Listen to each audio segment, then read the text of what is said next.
All right. Hang on. Let me just make sure that my slime is. Oh, that's me. That is me. Where is? Okay. Sorry. Finally able to bring my slime back after so long before I of Elden Ring because of Elden Ring. Um. Yeah. So I've decided to settle for a chill stream today. Like I won't have to. Um. I won't have to bother with anything. Um. So quickly before I get distracted by anything else. So I've realized a few things.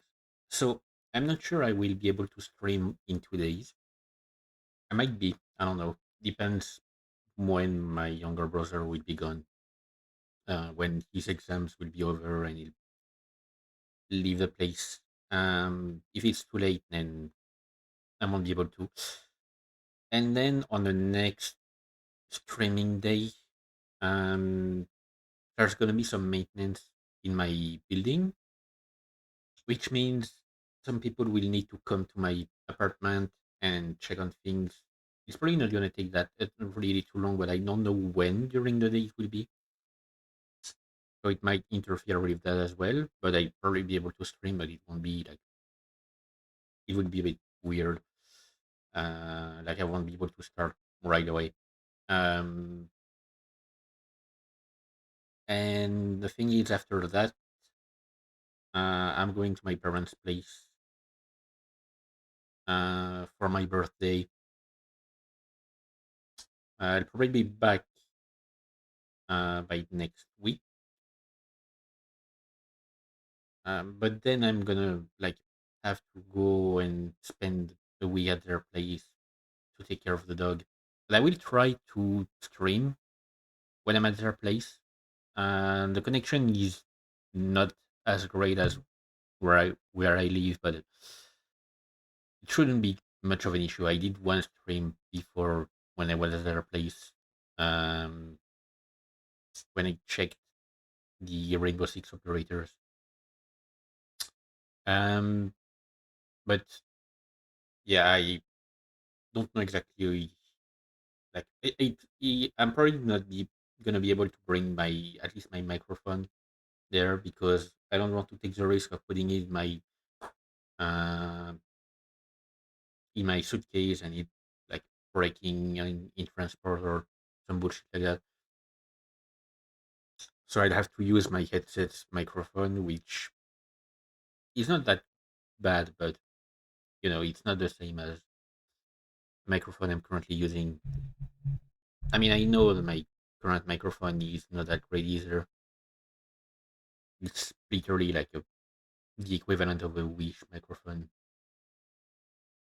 I got it at a really cheap price, but it's still way better than anything I've had before.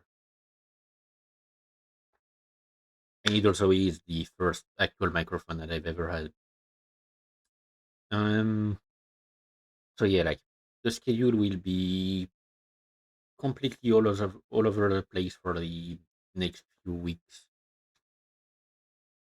There's also what I talked about where I'm gonna like either uh I'm gonna spend some time at a mental clinic or like I don't know, I might check the alternative because they have a thing where you can come in every day and have some like stuff. I mean, it's probably not going to every day anyway. And it's like right next to where I live.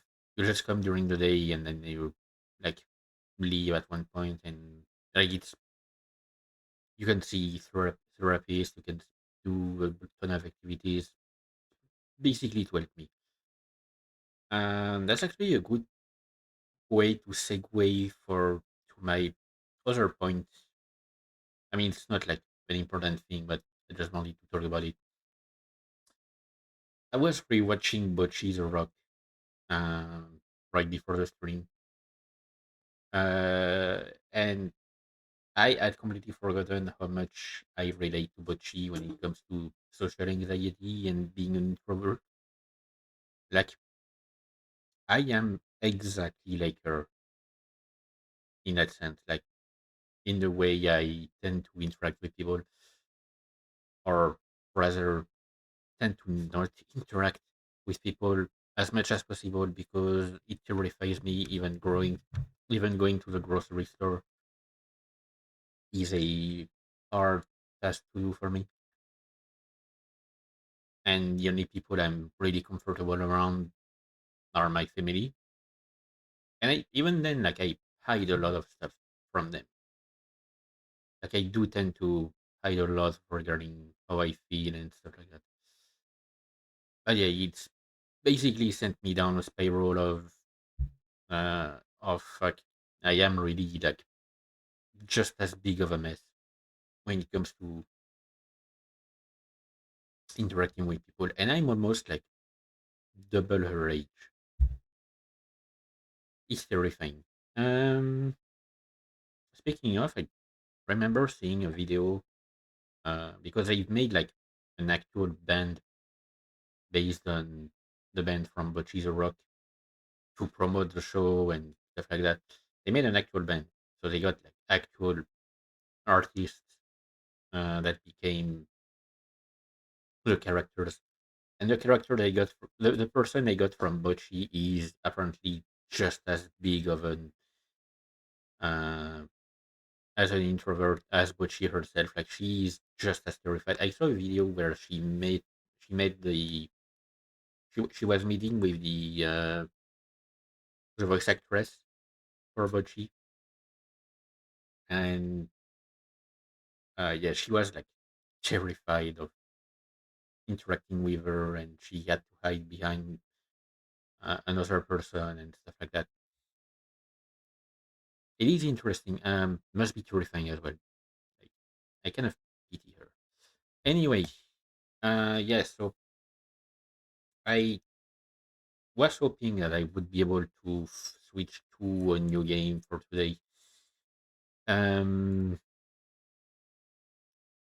the thing is, so I still don't have enough disk space to install The Witcher 3. I mean, technically I have, but it would leave me with so little disk space available that anything would potentially really break my stuff. So I'm not taking the risk right now. Um, but I was hoping to have enough disk space because I was hoping to be done with Final Fantasy 15 and stuff. But turns out the multiplayer expansion of Final Fantasy 15 is much longer than I anticipated, and it's also like much harder to progress than I expected. Um, like, I reached a point where it seemed like I was reaching the end of the storyline, and then the game tells me, "Hey, if you join back," because like I got an actual credit sequence and stuff like that, and then the game tells me, "Hey, if you go back to the game, you get some new content to look out for." And so I go back to the multiplayer, and suddenly, yeah, you're not even you're not even halfway through it, and like, you have a lot of stuff to take care of. Like, basically, I would need to farm chocobos, which might be annoying because like, I need to get a really strong chocobo and train it so that it can unlock new areas, and there are a lot of new areas to unlock. It's gonna be a pain, and then I'm gonna have to farm for electricity to unlock these new areas. So it's gonna be a pain. I might take advantage of the fact that I won't necessarily be able to stream next time to do that. If I can motivate myself because I keep getting distracted. And so instead, I decided to, for today, Hang on. Let me like prepare stuff. Um,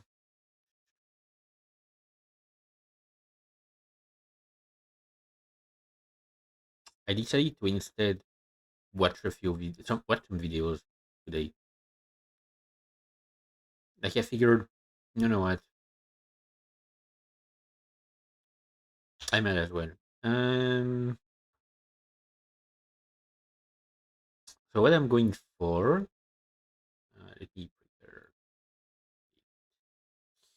What I'm going for is so I explained last time or the time before, probably the time before, that I had to.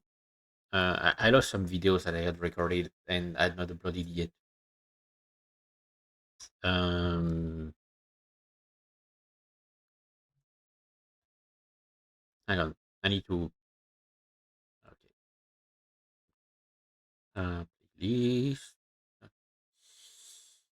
Yeah, so I had some videos that I had pre-recorded, or that I recorded like a while ago, as in like about 2 months ago, and I never got around to upload them for some reason. I don't know. Um, and some of them were reactions to scary compilations by BizarreBub. Um, and I decided, you know what? Like, why not watch some of these videos now? Like, I had only recorded the first two, because I've seen a few of these compilations in the past. Oh, perfect! It's already there. Right. So I have seen a few videos from BizarreBub in the past, because I've watched reactions to scary videos and stuff. Um, Hang on, let me place myself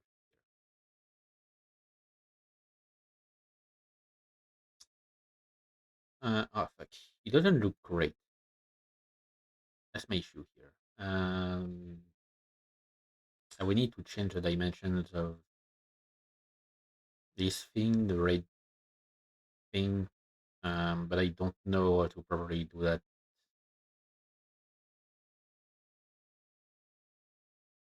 Like, I wish I could just dock it like to maybe merge the two things so that they would like change size at the same time, or I could just get rid of the background thing. Kind of looks weird. Like, basically, I wanted to have a sort of, like, um thing all around. Uh, when I'm checking,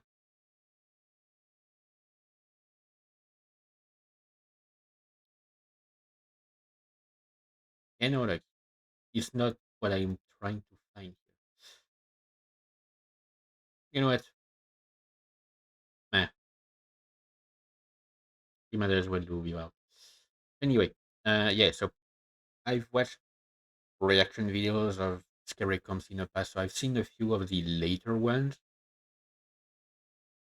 but I've never seen the earliest ones. Though some clips I might have seen in some Nuke Top Five. Like, I don't exactly know. It's possible. Hang on. Where did I put the chat on this thing? All right, it's here. Hopefully, it won't be an issue. Um. So yeah, I I might have seen like some clips in some Nuke Subscriber or something. So I'm not uh like, I have decided to watch this because, um I don't know, like, in a really I'm in a sort of mood to watch scary content later. Like lately, I've been in that kind of mood. Any kind of ghost stuff and whatever. So I have to preface by saying that I don't necessarily believe straight away in anything paranormal. Not as in like I don't believe in ghosts or anything. But but like I'm not necessarily a skeptic.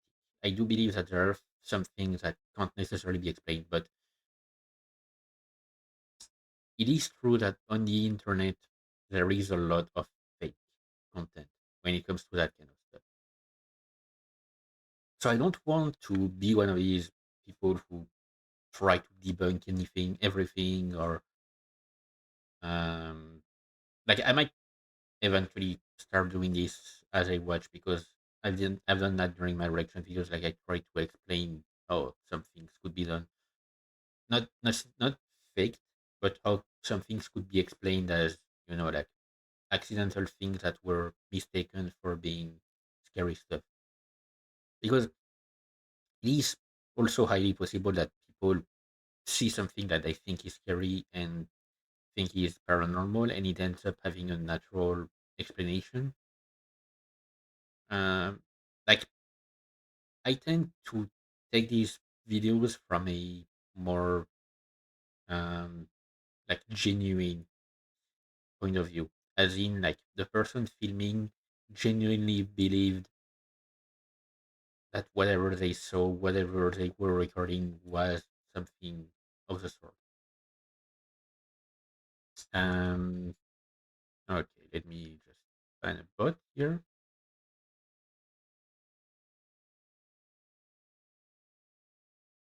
Okay, for some reason it took a while for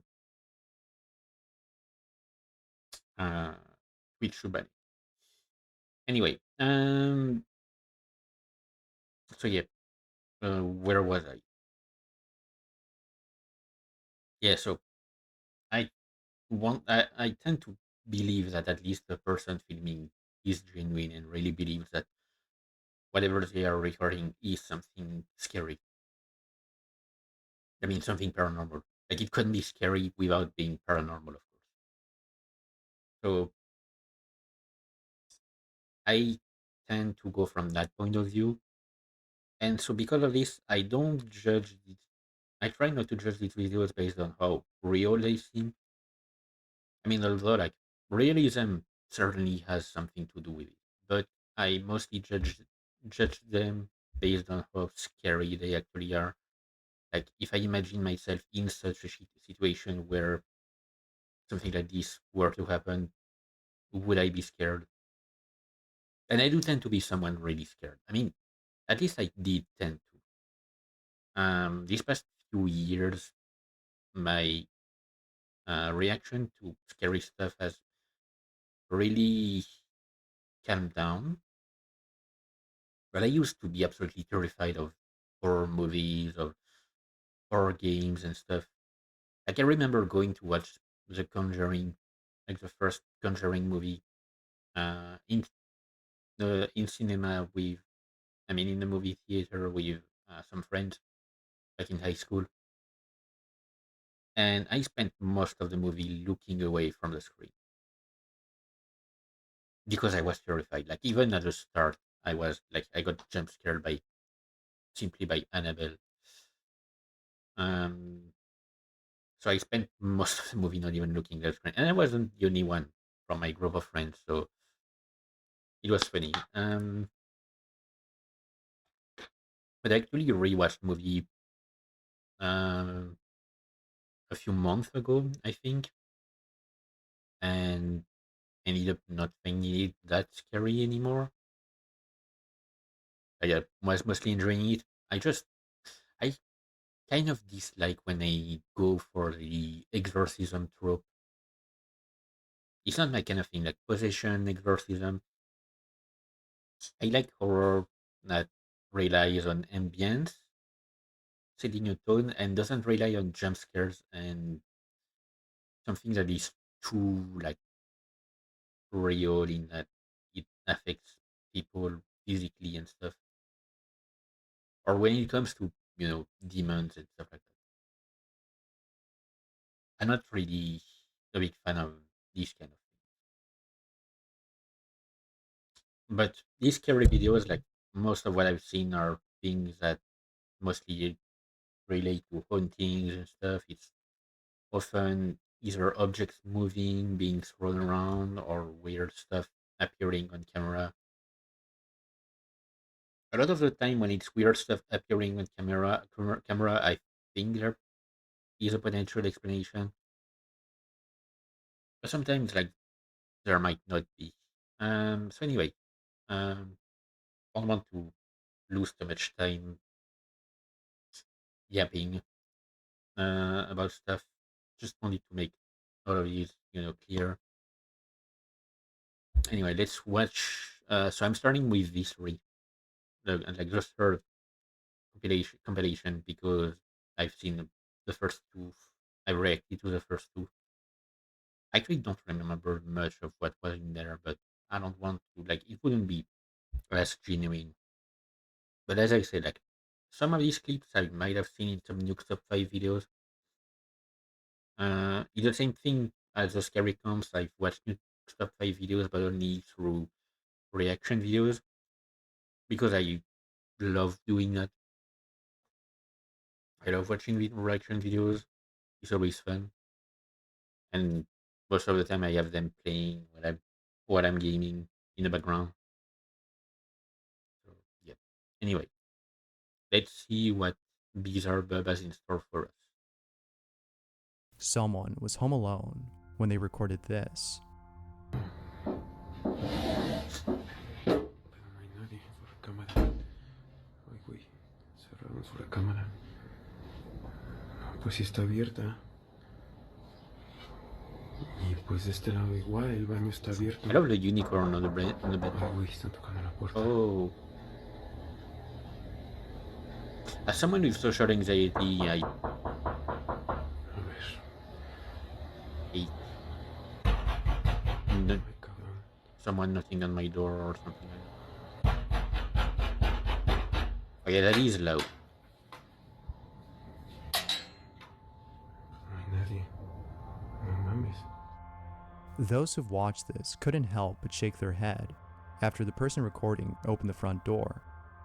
I mean, There's a superstition that yeah. states that if you open a door after hearing somebody knock and you don't see anyone there, you've most likely let in something malicious, an evil entity. Whether you believe this or not, the video itself is undoubtedly pretty spooky. I mean, yeah. When you go from that assumption of opening the door might invite whatever is knocking it, like yeah, it seems like a bad idea. But at the same time, like for these kind of videos, most of the time you want the person to prove that there is actually no one at the door. So As always, what are your thoughts? also, I forgot to mention, I've never personally have had anything that I would consider paranormal happen to me. Um, I remember that as a teenager, I was very much into that kind of stuff, like any kind of horror stuff. I fell down the rabbit hole of creepypastas and stuff like that. And I used to write a few short horror stories as well. Like I had actual readers that were awaiting my next writing and stuff like that. You probably never saw any of these stories because they were on an obscure phone app that I've never found again. And I wrote for like about 6 months. I would write once every 2 days or something like that. I think it was something like that, and it was really short horror stories. I would spend 30 minutes writing them. I didn't even plan any of what I was writing. I just let my imagination run wild as I was writing. But I used to be really obsessed with horror stuff, even though I was terrified of watching or playing horror stuff. It was a bit weird. Like I've always liked horror in writing. Um, But yeah, I've never experienced anything that I would consider paranormal. I mean, like I hear sometimes some weird noises in my place, but I'm pretty sure it's mostly just my appliances um, doing weird stuff. Like my heater does some weird mechanical noises sometimes, especially at night. I have a really old fridge. By that I mean like it's 30 years old, 31 years old actually this year. So it uses like some old system that makes a lot of noise sometimes. Um, but yeah, like I've never really experienced. Oh yeah, yeah. Another thing, I don't know if it's just my memory being bad, but I'm pretty sure I've never actually put my hand on one of my windows. It's the window that I open the blinds for whenever I'm streaming, so that I have light for the tracking. I haven't opened my blinds today because it's really hot outside. So instead, uh, I have put some lights on, and I have a fan running to keep me cool. Anyway, hang on. Oh, yeah, it wasn't even put at um I at a high thing. But yeah, like I'm pretty sure I've never. Toddler was Oh, sorry. I've pretty sure I've never. Hang on. How do you go back? Uh, I hope I didn't. How do you go back like only a few? Sometimes it works, sometimes it doesn't work. Weird. Hang on. a But yeah, like I'm pretty sure I've never touched that window. But sometimes when I'm recording and the sun is hitting the window, uh, I can see a handprint on there, and I know I've never touched that window. But I don't know. Maybe it's. I mean, I think I've never touched that window. It might be the case that I actually touched it once and completely forgot and never actually cleaned the window. I don't know, but it's not always the case either. Like some days the handprint is gone, some other days it comes back. It's a bit weird. Um, I'm thinking whether or not I should grab some snacks here. Maybe later if I'm feeling a bit hungry. Anyway, uh, I should really stop being so distracted. But I just wanted to point that out. Like I've never had anything that I would consider paranormal happen to me. I did pretend. Actually, like, okay, I'm gonna allow this distraction to happen because otherwise it will stay in my mind and I will completely be unfocused on the video. Um, so um, when I was a teen, so as I said, I was very obsessed with any paranormal stuff, and I had created an account on a forum for paranormal stuff. It was a French forum. Like, you might probably not know about it. I don't even think it still exists to this day. Like it was a while ago. Uh, and so I had created an account, and I really wanted to, have something to tell on there, but I didn't have anything to say.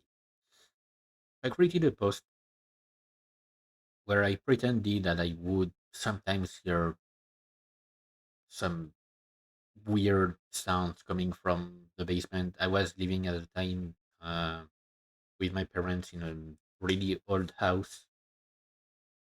Like it's a really old house. I mean, it's dated back to the 10th century. I remember correctly. And so it's like a stone house, which is great in summer because the stones don't let the heat settle in, and they are actually quite fresh. So it stays quite cool. And in winter, it keeps the whatever heating you use, it keeps the heat inside. So like there's a great thermal isolation. Um, and like it's kind of cool to live in a old house made of stone. But yeah, I pretended that I could hear some weird noises coming from the basement. Um, sometimes screams or whatever. And I created a post about it on the forum. And I remember it because like years later, I'm talking like maybe 7 or 8 years later, I found the forum again. I had completely forgotten about it by then. And I found my post and I had to make an actual like apology and a response to it saying, I'm completely sorry. I was an edgy teenager when I wrote that post and nothing ever actually happened and I lied to everyone.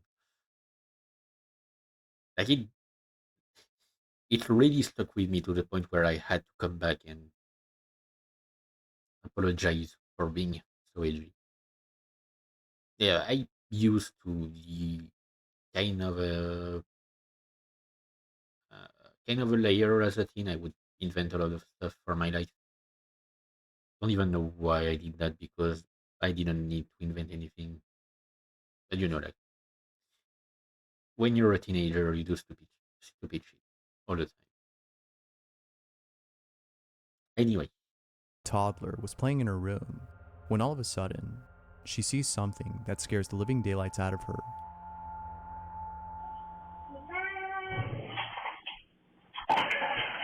yeah, it is said that kids see a lot more, especially young kids see a lot more than us, than older It's people. unclear as to what she saw that terrified her, but after rewatching the video, it becomes apparent that what she saw was most likely something paranormal, as the rocking horse begins to rock on its own. Mm, What are your thoughts on this? A photo was taken. okay, I it could have been like something falling into the closet. Like sometimes you just have something that falls over. Like earlier, I need to check what happened because before I got up from my bed, I swear I heard something fall down, and I don't know what it was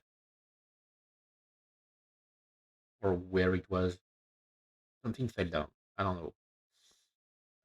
But it could very much have been something heavy falling into the closet and like shaking the floor enough that I didn't move the horse. But it is often said that young kids especially, see a lot more than us. Now, I don't remember anything from where I was that young, so I can't tell. I mean, I do remember my imagination sometimes running wild and it being like the prime reason why I was afraid of the dark as a kid. I used to be absolutely terrified of the dark for a very long time. Like, I used the night light until I was, what, 14, 15? Um, and nowadays, like, I embrace the darkness. I spend most of my days in the darkness. It's a bit, it's a bit weird, but yeah, I spend most of my days in the dark, not opening my blinds, not having any light on. As I said, like the only reason I have my lights on right now are because I need them for tracking my face. I mean, also because I guess if I'm watching scary videos, um, I do tend to start getting a bit paranoid. But yeah, uh, Like kids, it's a bit weird. Like kids and animals, I tend to be more convinced of something if an animal reacts to it, especially like young kids. I don't know. Young kids sometimes they can also have some really wild imagination and lie about some stuff, and just for fun. Like when they realize, when they learn that they can just make stuff up, and like when you're a kid, you love playing make believe. Like most kids love playing make believe. I used to love uh, playing make believe and pretend that I was a bartender or something like that. I don't remember exactly. Not a bartender, but a server, like in a restaurant. So whenever we were eating meals, you know, I would ask my mom if I could set the table and stuff like that, just because I would pretend to be an actual server and something like that. So yeah, there is also that. But will, um, I will find something more convincing if an animal reacts to it, because animals do tend to like it is an actual fact. Animals can see things that we cannot because they often have their eyes often see a wider range of stuff than us. Like on the light spectrum, like we only see the light spectrum, things that are on the light spectrum. So the light of the sun, even though most of the time we don't see necessarily their true color, uh, especially like for example the sun. You look at the sun in the sky, you see it yellow. Our sun is actually more white. Like it's very white, uh, but because it's filtered by our atmosphere, we see it more as yellow. It's the same reason the sky is blue. It's because the sunlight is filtered through the atmosphere and makes it appear blue. And so a lot of things that are around us do not have their actual true color. Like we don't see their actual color. If you use a different kind of light, you will notice it. That the color seems to change, and it's it's because we only see like we see things filtered through the atmosphere, um,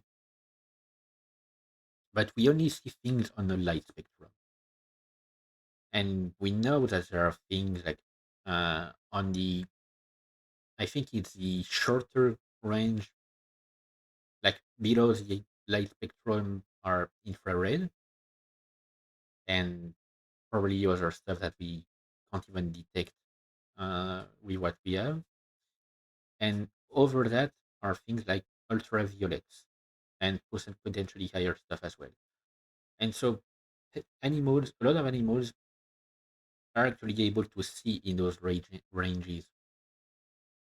Uh, like it's, I know that nocturnal animals are able to see in the dark because uh, they use stuff like bioluminescence or whatever to actually like uh, even the faintest bioluminescence is more than enough for them to see better. But yeah, they see a lot more ranges than us. So I am more tempted to believe that they actually see things that we might not be able to see with our own eyes. And yeah, it is because a lot of people say like in a lot of scary videos, it's often the case of when the person was recording this, they didn't see anything in front of them, but on the recording you see something appear. Uh, Cameras are able to record a wider range of stuff than what we can see as well. So it is highly possible that they might catch something that we wouldn't see necessarily with our own eyes. So yeah, anyway. Taken at the Queen Mary. And in this photo, something really creepy was captured. Okay, look, zoom in. Because I'm zoom going, in. what's that on his shoulder? There's a hand on my shoulder. That's a Ooh, hand. Do you see the creases? If anything, this definitely adds to the belief that the Queen Mary is one of the most haunted places on Earth. Here's I mean, it is like big ships like this. Yeah, they are terrifying. It could very well be a glitch um, in the actual camera, but we can see at least that it's not tampered with because. So that's why I think like a lot of these things are often genuine. It's because people actually watch the things. We can see that it hasn't been tampered with because it's still on the camera itself. Like they are recording the camera itself. They did not upload the picture to show it. Um, it could very well be just a glitch based on the speed at which your camera was taking the picture. I know that sometimes it can have some weird effects. I mean, it's most uh, it happens mostly with video cameras. Like if the shutter speed of your video camera is the same as the one as the rotating, like it's if it's synchronized enough with the rotating speed of a helicopter's blade, you might be able to record the helicopter taking off and not see on the video the blade actually moving. Like it's like they are static. And it's actually because the shutter speed of the camera is in sync with the speed of the blades. It's actually like kind of impressive. I don't know if it's the same for photo cameras, but it could very well simply be like it didn't capture the light properly. a mysterious creature that was found in the mudflats of Japan. Ooh. Oh, what the fuck In is this? actuality, this creature is known as the green eel goby, or as the Japanese call it, warasubo. It is a type of fish that's commonly found in the Ariake Sea of Japan.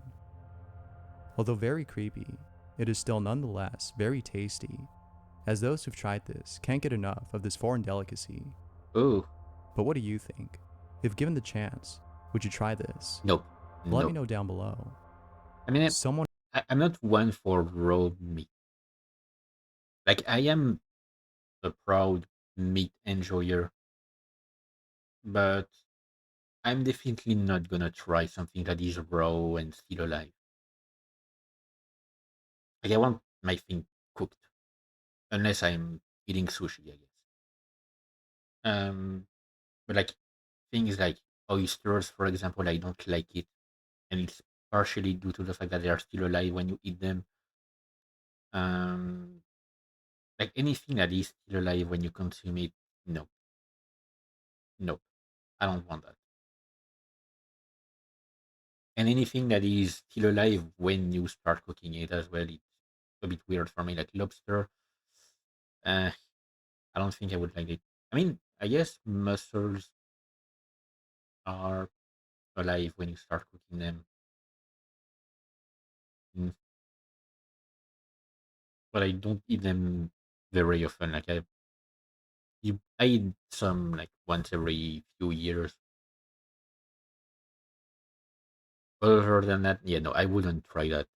Not only because it's terrifying, but because it's still alive in the goddamn plate. No. at work encountered something pretty spooky. Pay close attention to the spot right here, or you'll miss it.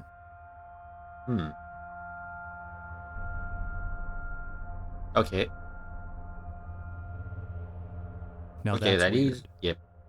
Although That, this next segment that is is kind of weird, and also you can see her like turning her head towards the thing and reacting to it, like not understanding what happened here. I definitely don't have a good explanation for something like this. So that's the kind of thing where I can't try to debunk it or anything. So I'm not gonna try and say, oh, video editing or whatever bullshit. Like, no, like it is. something just turning like this on its own, it is weird. Somewhat humorous, it is still nonetheless very creepy. We don't have food and we can't go out. I have an idea.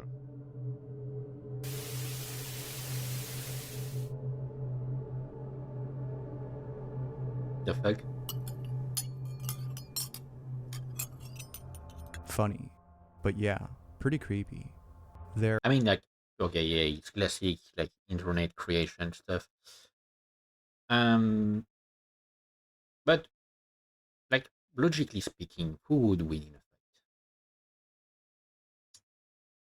fight? Who is it again in the ring? Is it Samara or the other one? Like, I'm never able to to remember. Like, I'm trying to find the words. I always confuse the name of the girl in the ring and the girl in the garage. One is Samara, the other is Kayako, I think. But yeah, who would win in a fight, the girl from the ring or the Teletubbies? Honestly,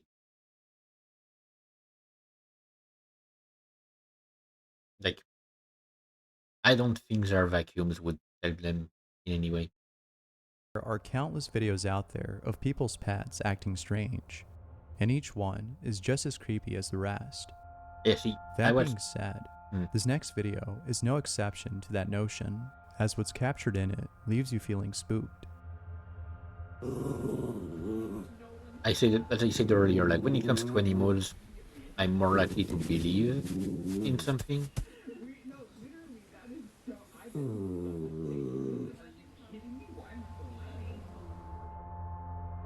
Crystal Connor made I mean, like, of course, it could be simply that animals might suffer from stuff that we can't necessarily know about. Like, they can maybe have hallucination or something. We don't know. But I'm much more likely to believe that they can see things that we don't know. That being said, sometimes they just act weird, just like that. Like my mom's dog, he loves being around people, except if we've got like too many people, and it's not that much. Like if we got 7 or 8 people at the table when I go to my mom's place, so usually when we celebrate a birthday or something, suddenly he just goes upstairs, even though he's not allowed up there most of the time. He just goes upstairs and he starts barking for no reason. a disturbing discovery after having cleaned underneath her bed. She came across what appeared to be tally marks or scratches on Ooh. the floor. Although no one knows who or what could have done this, she can't help but think that this might have been the doing of something malicious. Whether it's scratch marks made by something unholy, or someone who was trapped in this room, counting down the days until they were set free. One can only imagine what it might have been. I mean, it could have been okay. For this one, it could have a very simple explanation of being uh, maybe it used to be a kid's room and a kid used to play on the ground and on the floor and just love to do that kind of stuff. Because I pretty much remember doing that kind of stuff when I was a kid. Jess is a mother of one who looks after her child with the utmost care. With that said, it came to her attention that sometimes her child would act up for no reason. This baffled Jess, as she knew her child very well. It's very unusual to see him misbehave when there's nothing provoking him. What could possibly be causing him to act up when clearly there's nothing bothering him? Jess was set on finding out by recording her child whenever she wasn't around. Every night, she would leave her phone in his room with the voice recorder on. She wasn't capturing anything to explain his behavior. But then, after one night, she captures this.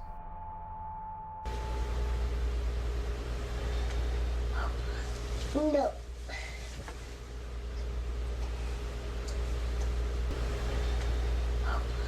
No. Okay, that is creepy. What are your thoughts on this?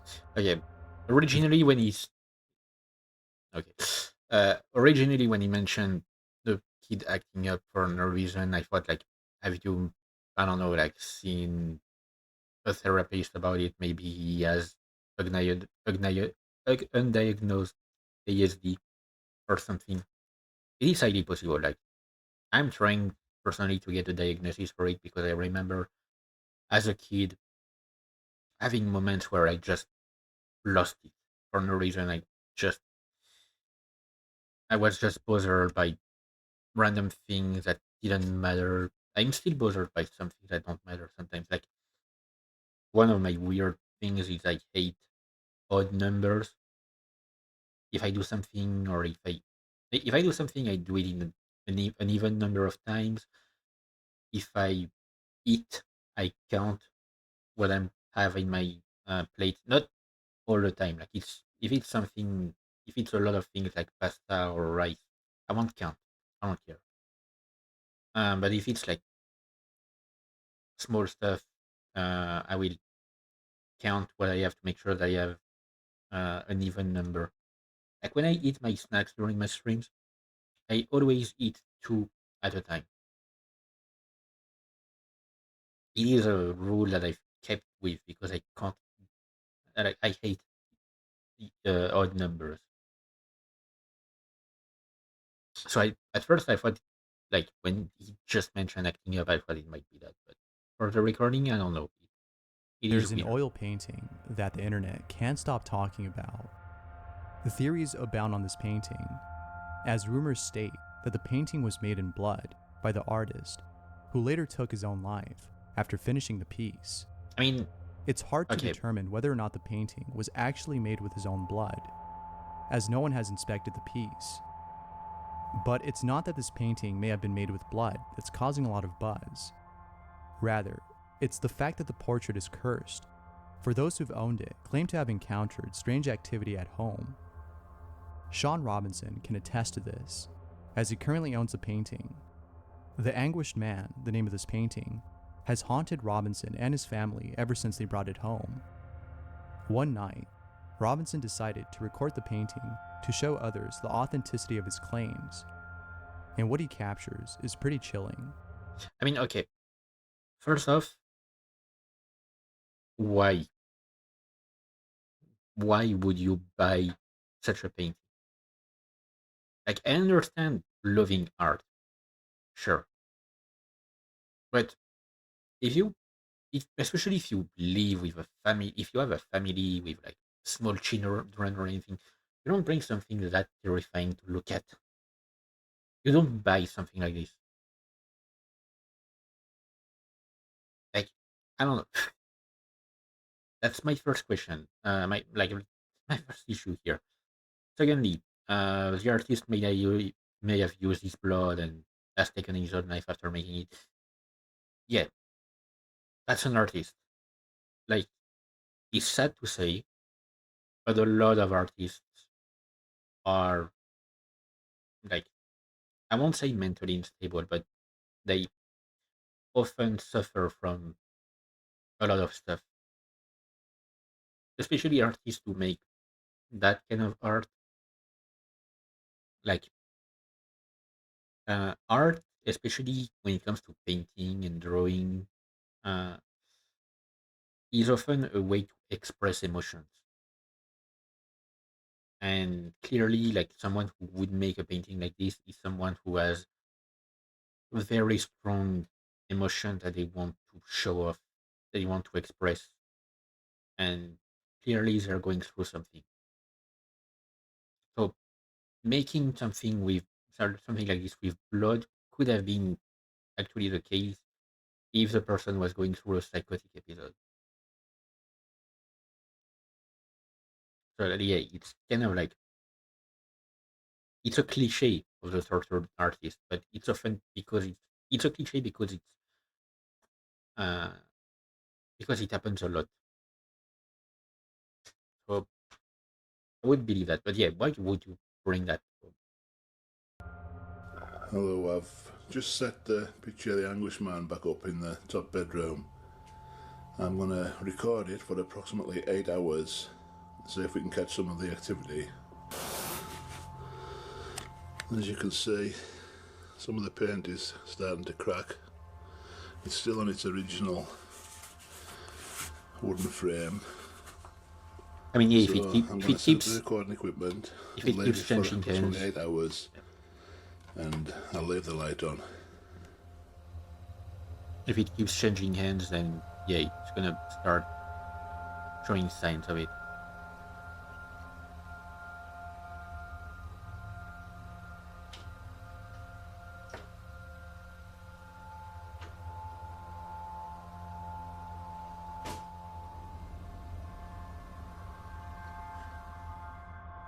Hmm.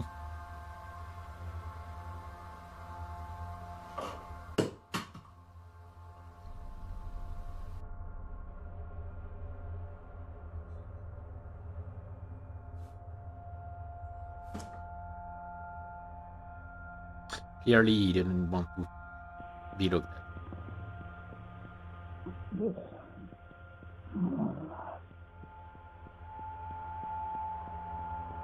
Excuse me.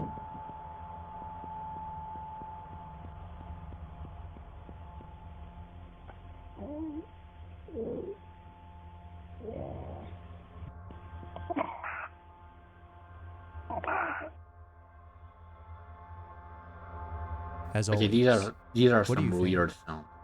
Let me know down below.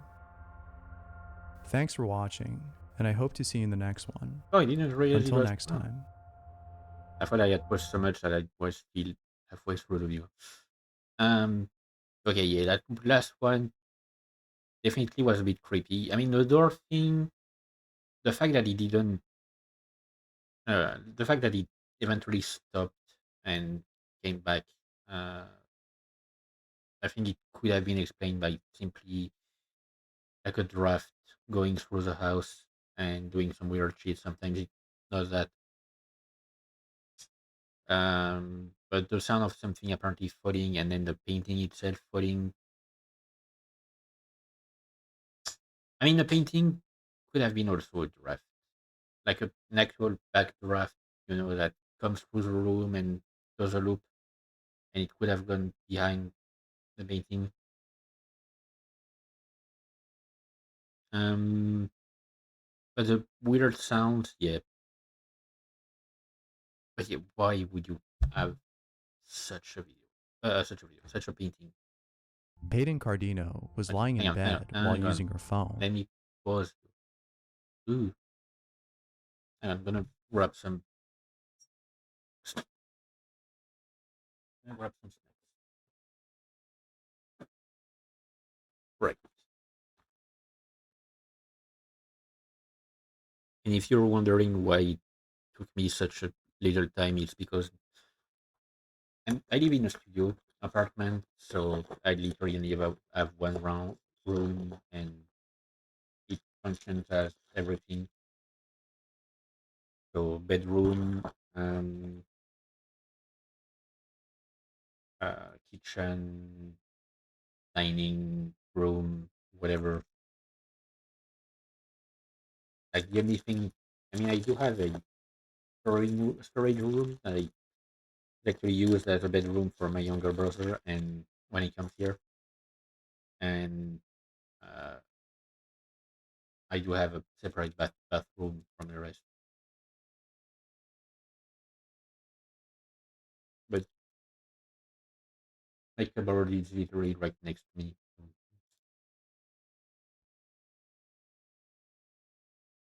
Anyway, let's see what the next one has in store for us. Peyton Cardino was lying in bed while using her phone. However, unlike most nights, Cardino was feeling a little uneasy. It might have been the fact that she just saw something in her closet. So, not knowing what to do, as she was petrified by the fact that her closet might be haunted, she decides to use her phone to record. Whatever she captures, she thought, would hopefully confirm her suspicion of there being a ghost. She swore she saw a face and wanted to prove it. But after having pressed record and zooming in, this happens.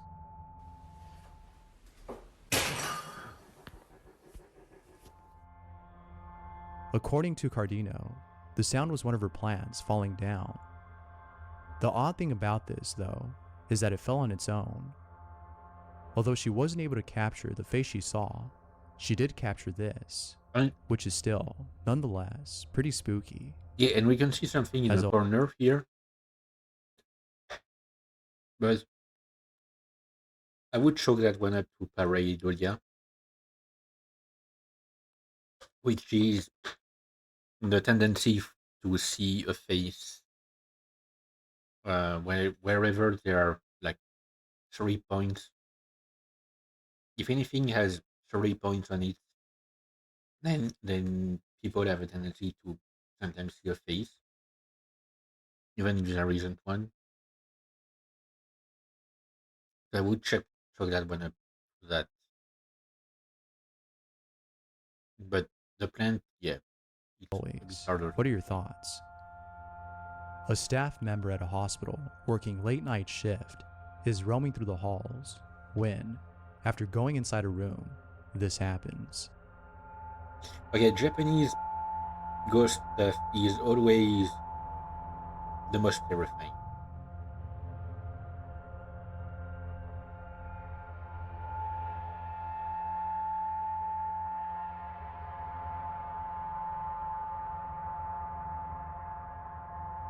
I mean, like any. Had this been something else, like a medical cart or some other medical equipment, it wouldn't have been as creepy.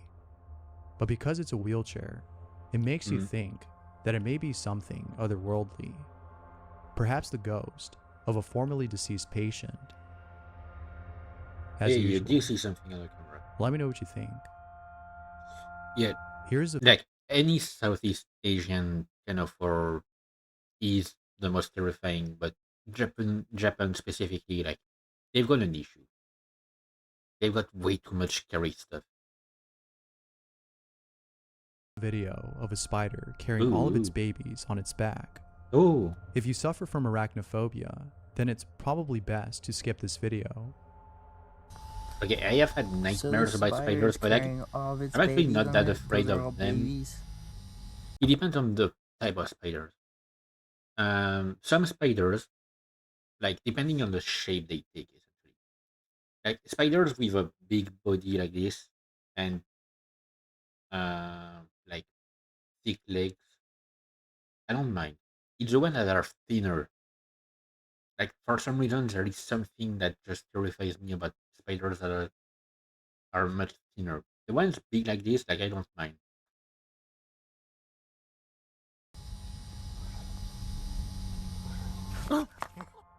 And yeah, don't Just poke that. imagine Like, lifting your don't don't poke. Like okay, dude gets scared by the spider suddenly moving. Like, don't poke an animal that is carrying its babies. Like it's a basic rule. blanket and seeing this after being woken up by a Ooh. million little spiders crawling all over your stomach. There's no way that I would ever sleep in my bed again or even go back inside my house. Here's a clip. I mean, if you've got that many spider in your place, you've got a bigger problem than the spiders themselves. Like it means there is something that is like bringing them here, some reason for them to be here. Like my parents' place. So as I said, it's a really old house. It's in the middle of the countryside, in a very small village. And for the last 10 years or so, it wasn't that used because my mom was living elsewhere, and my stepdad actually like lived with her other place and left the house essentially empty most of the time, and uh, uh, unless like he was working on the house. and uh, and so like they, my mom went back last year to live there. Last year or the year before, I don't remember actually. I think it was last year that she moved back there. Um, and so yeah, like uh, they've actually actively started living in that place again. There are a lot of spiders. Um, but it's mostly because the place was uninhabited but for a while. Uh, that being said, the one insect you want to see in your apartment, especially if you've had issues with a lot of spiders or a lot of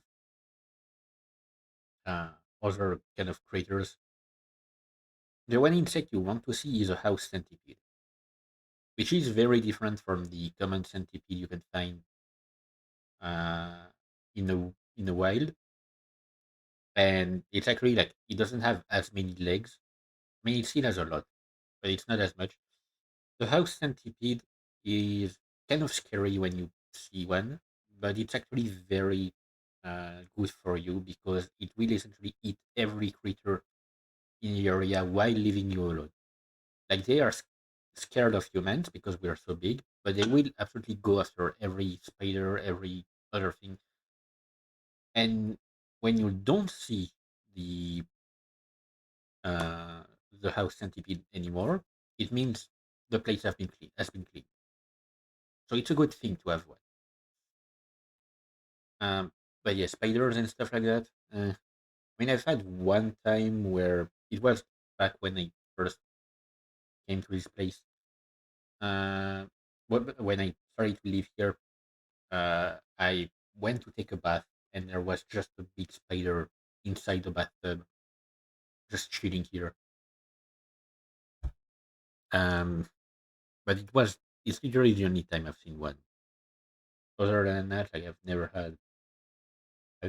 I haven't seen any at all. Probably because there's nothing to eat for them here. Like there's no, I don't have an issue with flies or anything like this. So like the place is very clean. And, but yeah, like if you've got millions of tiny spiders in your place or even just thousands, then you've got a bigger issue than just the spiders. It means there's something, like some reason for them to decide to live here. It's also it's also a false uh, like I don't, if you've ever heard like the thing that is often said that yeah, during your lifetime you will eat like during your sleep you will eat a number of spiders. It's completely false because spiders uh, are afraid, are like wary of the sounds we make when we sleep and the fact that like we often move and stuff like that, so they will stay away from us. But it's just a scare thing. Of what appears to be a security guard outside a church. It Ooh, seems like he's searching for someone, perhaps an intruder. He continues to search until, without noticing, he captures this. I have a weird thing where I love. Ooh, what the fuck is that? What the fuck is that? I have a weird It thing wasn't where until I rewatching the love. video that he Uh, realized why so many people were freaked out after watching the footage. I Let me love know what you think down flashlights. below. Like Ellie Zuck and her family. I love the seeing the ray of a flashlight in the darkness, like the way it illuminates around things. The conic shape, especially. Like I don't know why, I just like it. It feels very satisfying to me. But yeah, what the fuck was that?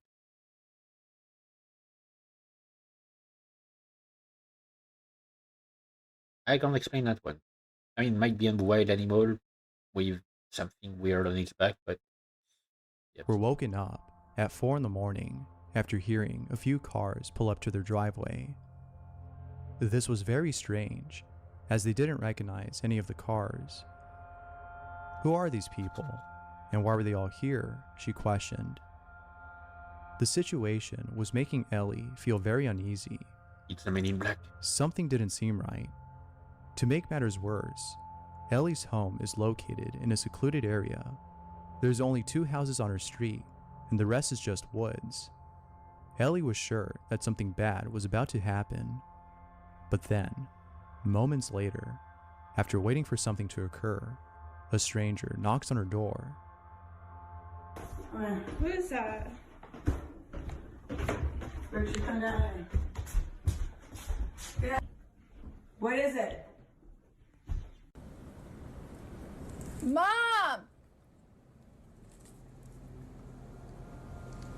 What the? Ellie ends the video here. I mean, Could it be that these people were thinking of breaking inside? no. Or do you think they had some other motive? Okay, I'm guessing something very simple. People who wanted to go somewhere and just got confused in the darkness and ended up in the wrong place.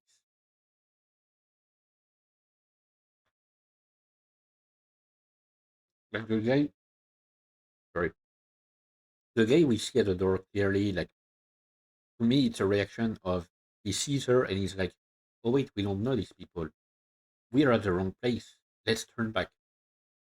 I mean, of course, in that kind of case, especially if you see the person coming to you, you should at least say, sorry, we got lost.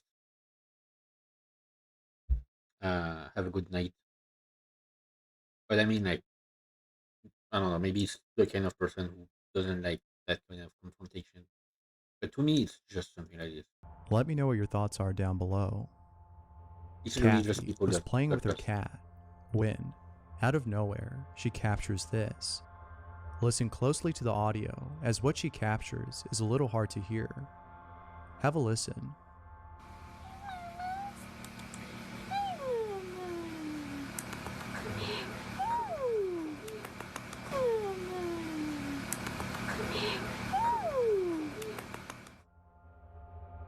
Shortly afterwards, her cat looks at the closet and stares at it for a while. Kathy was at a loss for words, for she knew that her cat must have seen a ghost. As always, let me know what you think down below. Brandon, Kim, and his friends were at a Don't have any schoolyard explanation playing for that, but basketball.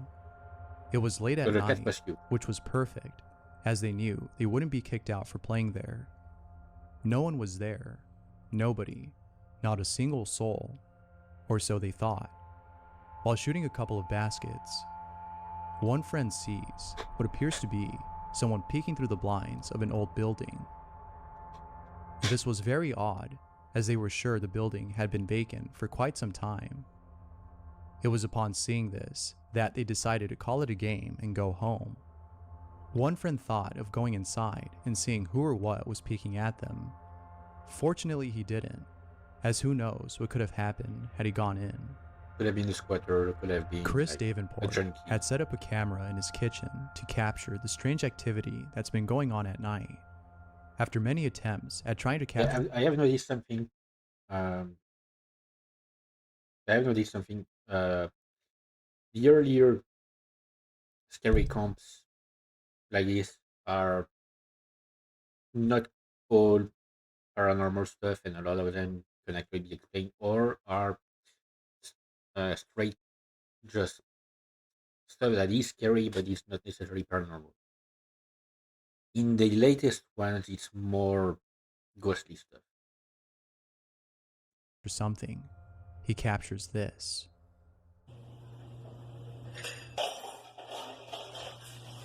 Ooh,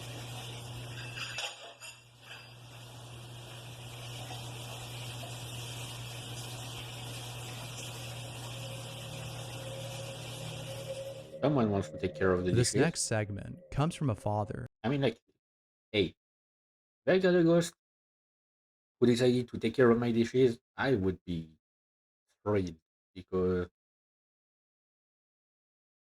they need to be clean. And I can't be bothered whose 4-year-old daughter told him something pretty chilling.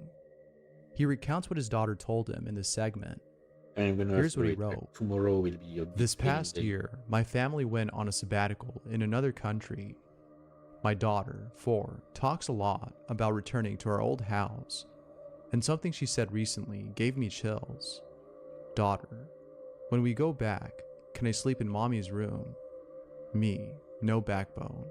Yes, sometimes we can have sleepovers, but don't you remember, you have a huge bed to sleep in your room. All your toys are in there, your stuffed animals. Daughter, but that guy, remember? I wake up at night because he's there with me. Me, mentally freaking out. What? No, I don't remember. What man?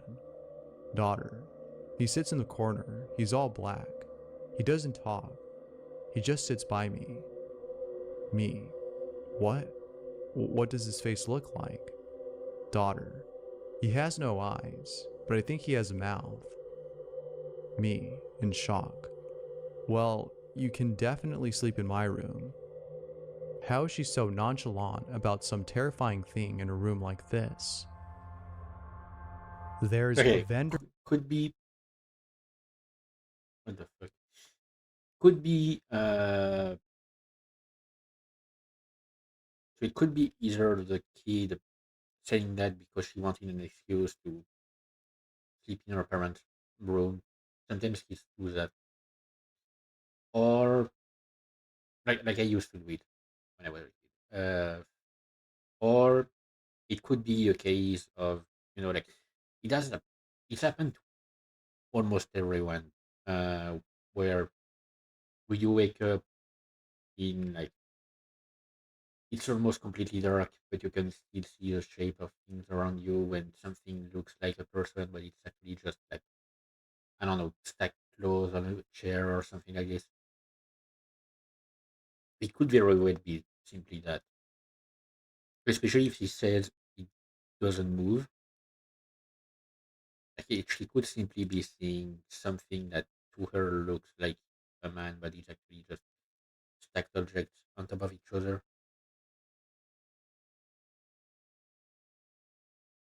That can happen to me in a way. Online selling masks, most of which are just way too real to be worn around.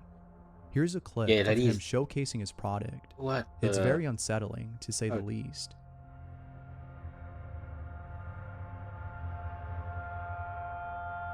oh, that's the kind of stuff they use for movies.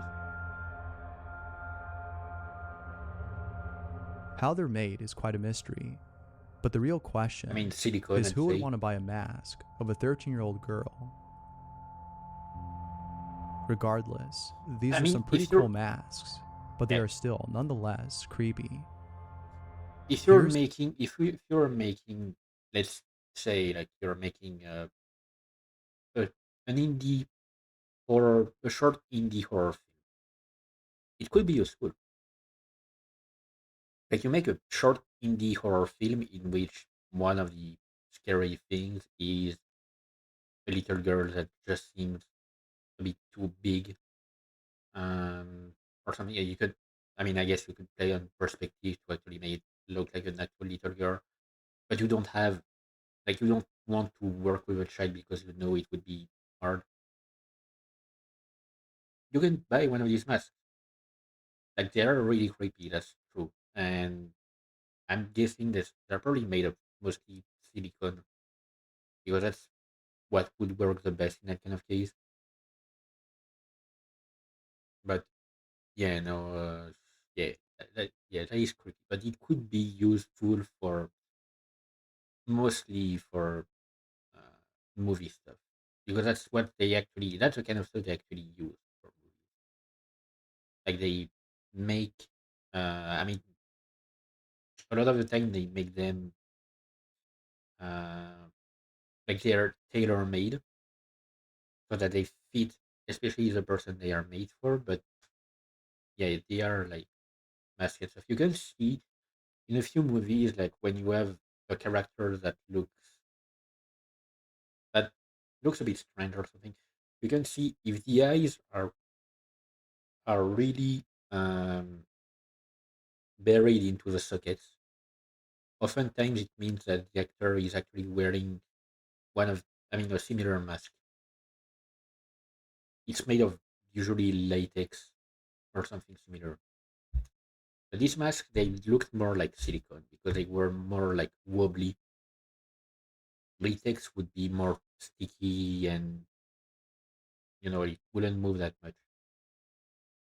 Some footage of bats flying in the sky. Oh, during a storm. Oh, that is great. The thousands of bats that are flying along with the storm does make for some chilling footage. Yeah, I do agree, but Andrew to me it Smith looks was cool. taking a To me it looks cool. I'm a massive fan of storms. I am quite sad that I actually live in an area where we almost never get any storm. We get one, like we get storms like maybe once or twice a year. Thunderstorm, I'm talking like mostly because sure we do get rainstorms a lot, but not actual thunderstorms with lightning and thunder. Because when that happens, especially since it often happens at night, I actually open my blinds and I look at the lightning. I find them fascinating and beautiful. Uh, my stepdad's parents, we went to their place when I was a teenager. We went there like twice a year, usually once in the summer and once at Christmas. And in the summer, often we would have summer storms. I mean, like heat storms, that are you don't get any rain, but you get a lot of thunder and lightning. And they literally live on the edge of a cliff overlooking a big city, but they live like really high. Like that cliff is really high. I mean, it's more technically a hill because you can climb, but it's very steep. I, I would say they are probably like 100 to 200 meters above the city. So that's how high it is. And so they have from their veranda, because they have a veranda that overlooks the garden, and from there you can see the entire valley, like a massive valley. And when we were at their place and there was a storm happening, you could see the entire valley uh, being struck by lightning, and it was absolutely beautiful to watch. Like it was just some of the best stuff I've ever seen. I miss those days. It was great. walk in a secluded area when he sees what appears to be a demolished car that may have been in an accident. He I mean, approaches the yeah, vehicle yeah, and sees clearly, that like no one is inside. But then, after getting closer to the car, he hears this. What the heck was that? What the heck was that? But, as if things couldn't get any more creepy, he captures this. Hello? Is anyone there? oh, Where the sound came from is a mystery. Perhaps it was someone inside the car. Who knows? I mean, like we could As literally always, see everything inside the car. Like it couldn't be someone in the trunk because it's one of these cars, one of the family cars with a big trunk that you could literally like see everything. let me know what you think down below. So the knocking, like the xylophone, I was ready to truck it up to maybe the radio, like bringing back to life shortly or something. Thanks The for big watching, and knocking, I yeah, hope no, to see you in the next one. that is a nope, definitely.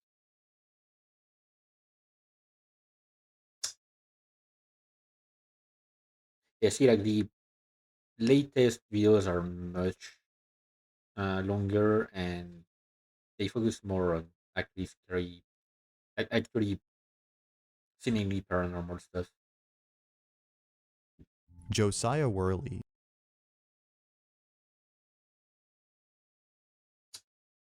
Yeah, but yeah, the lightning and the bats definitely cool. Josiah Worley was But getting creepy I wouldn't say vibes it's from the scary. room he was in when, moments later, this happens. I'm I mean, about to like, go lay back down, and I'm gonna hope to God that nothing fucking does any weird shit, because I feel like there's weird shit right there. But at the same time, it could be friendly. I Oh mean, God! just Now look at me. I'm starting to sound like a fucking weirdo. Okay. I mean, okay, just looking at the room alone is giving me anxiety. I'm gonna be honest here, like it looks like um it's an under the roof kind of place. Because it seems very low, like the roof. So I mean, the ceiling rather looks very low. So it's probably an under the roof kind of place. And I don't know, like the walls. There's something about the walls and the floor here that just trigger my anxiety. Do you see that? What?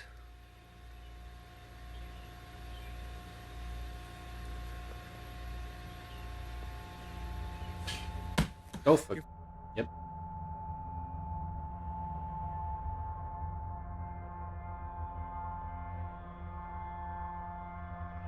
Here's some footage of a Yep. baby Yep. sleeping in its Yep. Nope. Nope. You get the fuck out of that room. Like I don't care if it's paranormal or something else. You get the fuck out of that room.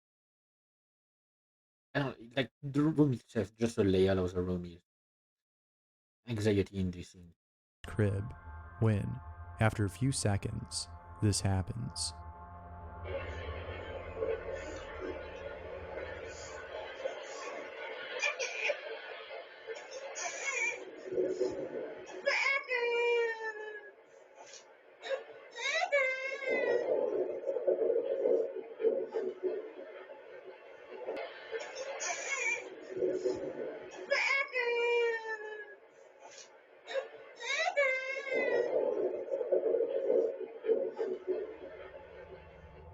The odd thing about this footage is that it seems as though the baby spoke, which To me, no.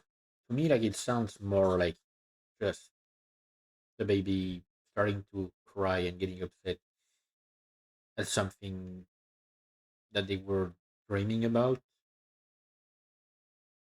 I mean, the groaning is is weird if he did, as the mother a of bit this weird. child states that he doesn't know how to speak yet. You know, What do you make of this video? to me, it doesn't sound like any word at all. It's often the case, honestly. Like with these kind of videos, they often like say, hey, this sounds like is saying this specific thing, and to me, it never sounds. It almost never sounds like it's actually what they say. I don't know. I need to point out something. But yeah, is it weird that I have memories of sleeping in a crib and waking up in the middle of the night? Like I have a very vivid memory of sleeping in a crib, waking up in the middle of the night, and it was like it didn't look like this. Um, like it was a crib, so it was much lower to the ground, and instead of having like hard sides like this, it was uh, like I don't know how to explain it exactly in English. It was kind of like a fishing net in a way, but much like smaller holes with much smaller holes and stuff like this. And I remember waking up in the middle of the night in that crib and just pressing my hands and my face against the thing.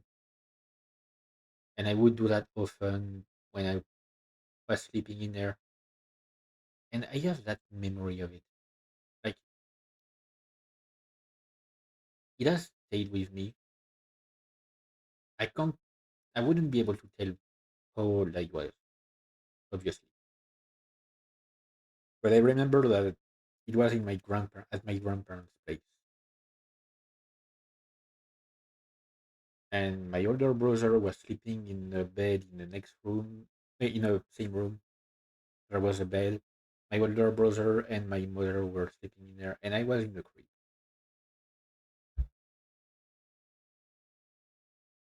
Why do I remember it so much, like so clearly? Like I can even remember the feeling of these fishing net kind of things on my hands. That's so vivid it is. Video. Let me know down below. This next clip seems to have been taken at an apartment complex. Regardless of where Um, is it an apartment complex or is it the back rooms? I'm sorry, like this is the office level of the back rooms. Like what the fuck? I would not want to live in a place like it looks, where the hallway looks like this. That also is anxiety inducing. Like look at the floor. Like that floor is there's something about the floor itself. I don't know if it's the color of like the uniformity of it. It's just it feels too uncanny. It would trigger my anxiety. it was taken, the place is pretty spooky, Yeah, as it yep, looks very similar to the back exactly. rooms. Yep, The exactly. creepiest part about this, though, is that this place actually exists, unlike the back rooms. If given the chance, would you roam the halls of this place in the Nope. middle of the night Nope. I while would being awake? fucking not. Okay, yep. Like that was definitely scary, but mostly because it's uncanny. Like it is what do they call it? Um a liminal space. Like that's a liminal space. Liminal spaces are creepy in and of themselves. I'm already someone who tends to be a bit paranoid a lot of the time. Like the number of times I've played games that are not even horror games that do not have anything scary in them, and for some reason I always feel the need to like turn around and make sure that no one is following me or something like this when nobody is supposed to be following me. Like I've had that happen a lot in games.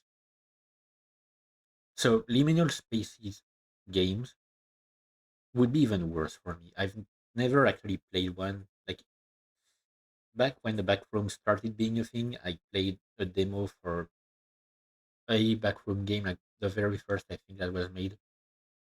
That was just level zero. Um, and like I didn't go far because no, like liminal spaces, I wouldn't be able to handle them. That is actually creepy because like I have kind of the opposite of claustrophobia, in which I don't mind.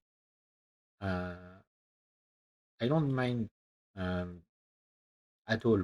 Actually, I feel much more comfortable in small spaces, small enclosed spaces. But something that is both big and something that is both big and empty to me is terrifying. Like a lot of the nightmares that I have are about that kind of place. To me, that is terrifying. From home, A.S. Dixon had captured something on camera. Like even Look if nothing closely at the happens there, background, to me it's as what scary. she captures is far off in the distance. Oh yep, there's some shadow moving. Yep, some shadow moving across the thing. Here are some other clips she's captured, all of which further prove the fact that her home is haunted.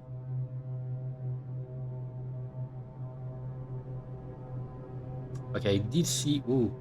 Okay, I saw a shadow and then something moved and something is being thrown. Okay.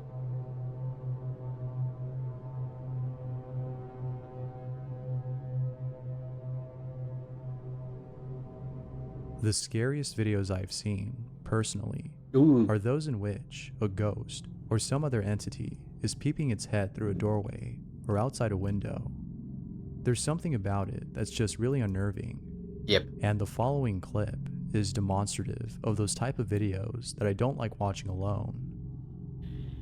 Here I go to bed myself. What the f is that? What? Oh. Oh. Okay. At first, I was gonna say you did a trick of the light, and then it moved back and fucking what? Excuse me? Is that?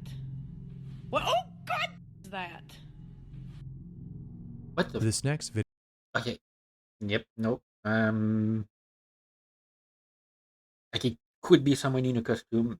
I don't know. I don't care. Like, I, okay, that was a good scare because I was at first I was saying like, is it a trick of the light where the phone lens is not able to get the lighting properly, and then the mass actually moved back into the room really fast for something that big, and nope, nope. See, that's part of the reason why I live in a studio apartment because it's much smaller. I don't have to be so afraid about something potentially being in another room because I literally have only two other rooms and like they wouldn't be big enough for something to hide in.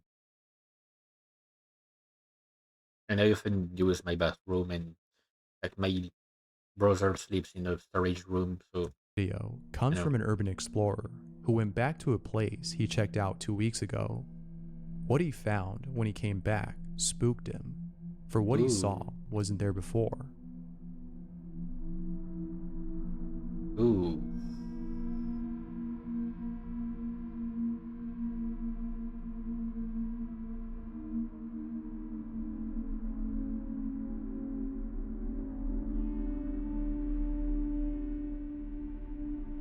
Someone working at what appears to be a Hang on.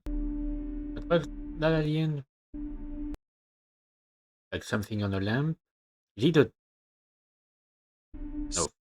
At first I was gonna say is that a dead bat, but I saw some stuff on the side, like some patterns. Probably not a bat. I couldn't say if the red seemed to have the consistency of the right blood or not because like I kind of don't ask how I kind of know what the right blood looks like um, on different forms and different stuff. Like it kind of looked like it had the consistency of it, but it could also have simply been red paint that was really well mixed or liquid enough to look like this. someone working at what appears to be a clinic encounters something pretty chilling. What the fuck The is that? person working at the front desk is doing something when, out of nowhere, this happens. The fuck is that? Is that a? Oh, it's a wheelchair. Oh, it's a wheelchair. At first, I saw the the white things like on the front wheels, and I was like, "Wait, looks like a massive guinea pig." Even after returning the wheelchair to its place, it Oh, come on, my goddamn neck! still somehow manages to make its way back to the front desk. Oh, yep, okay, yep.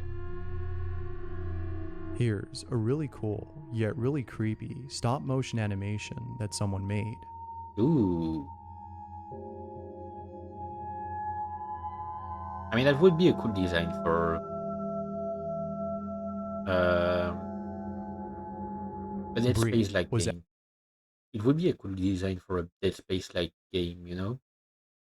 but one that would be where instead of being just reanimated corpses, it would be like a mix of technology and uh, organic, like some kind of bioorganic uh, virus. No, no, some kind of techno-organic virus that turns organic components into machine parts. Kind of like the clockwork virus. I don't remember the number of in SCP, but a bit different, you know. Ghost voice. No child was at the park during this. We waited until the playground cleared up before bringing Teddy to the slide. At a park, playing on the playground with a friend, when, while recording her friend, she captures this. The Let's dog. go! Whee! There you go! There you go! Yeah, There you go! you can definitely hear something. There's no doubting that it sounds like a child. You can barely make out what it's saying, but many agree that it's saying something to the effect of, "Where's my dad?" As always, what are your thoughts on this? I mean, it could be from afar, you know.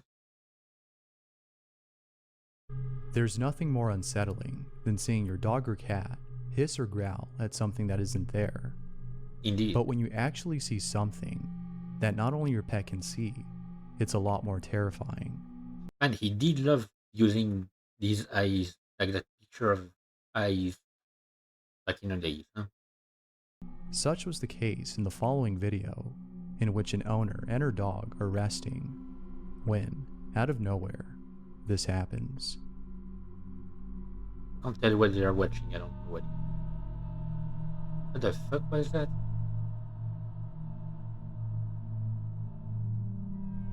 Is that like, oh, it's something that fell? Okay.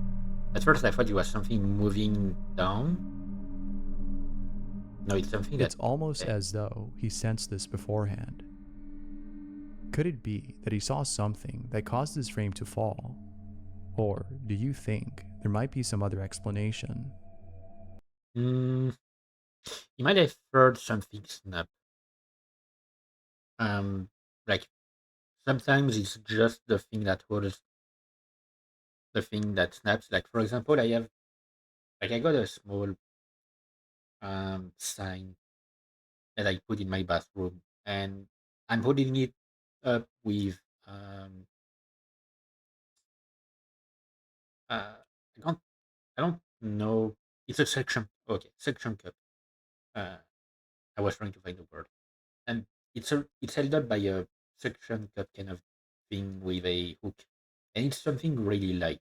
Like it's not really heavy, so it wouldn't pull hard on the suction cup. But apparently, the suction cup is either not good or my wood is not uh, of correct the correct kind of place to hang this kind of thing. One day, I actually heard a noise in my bathroom, and it was just the thing that had fallen because it didn't stick. It's possible that the dog simply heard something snap and it made him perk up immediately. Like dogs have really quick reflexes. My mom's dog has really quick reflexes whenever a noise happens.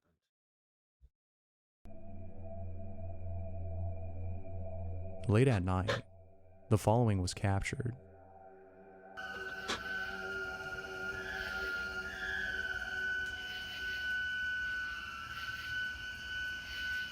What the fuck is that?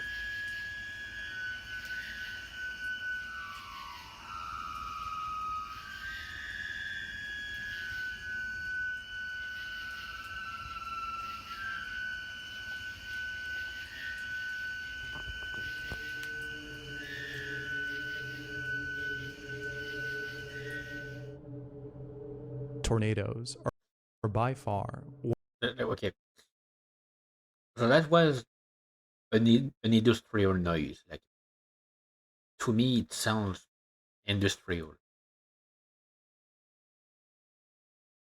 But in the middle of the night, first, and like at such a high frequency, like such a high pitch, like Okay, that would be scary.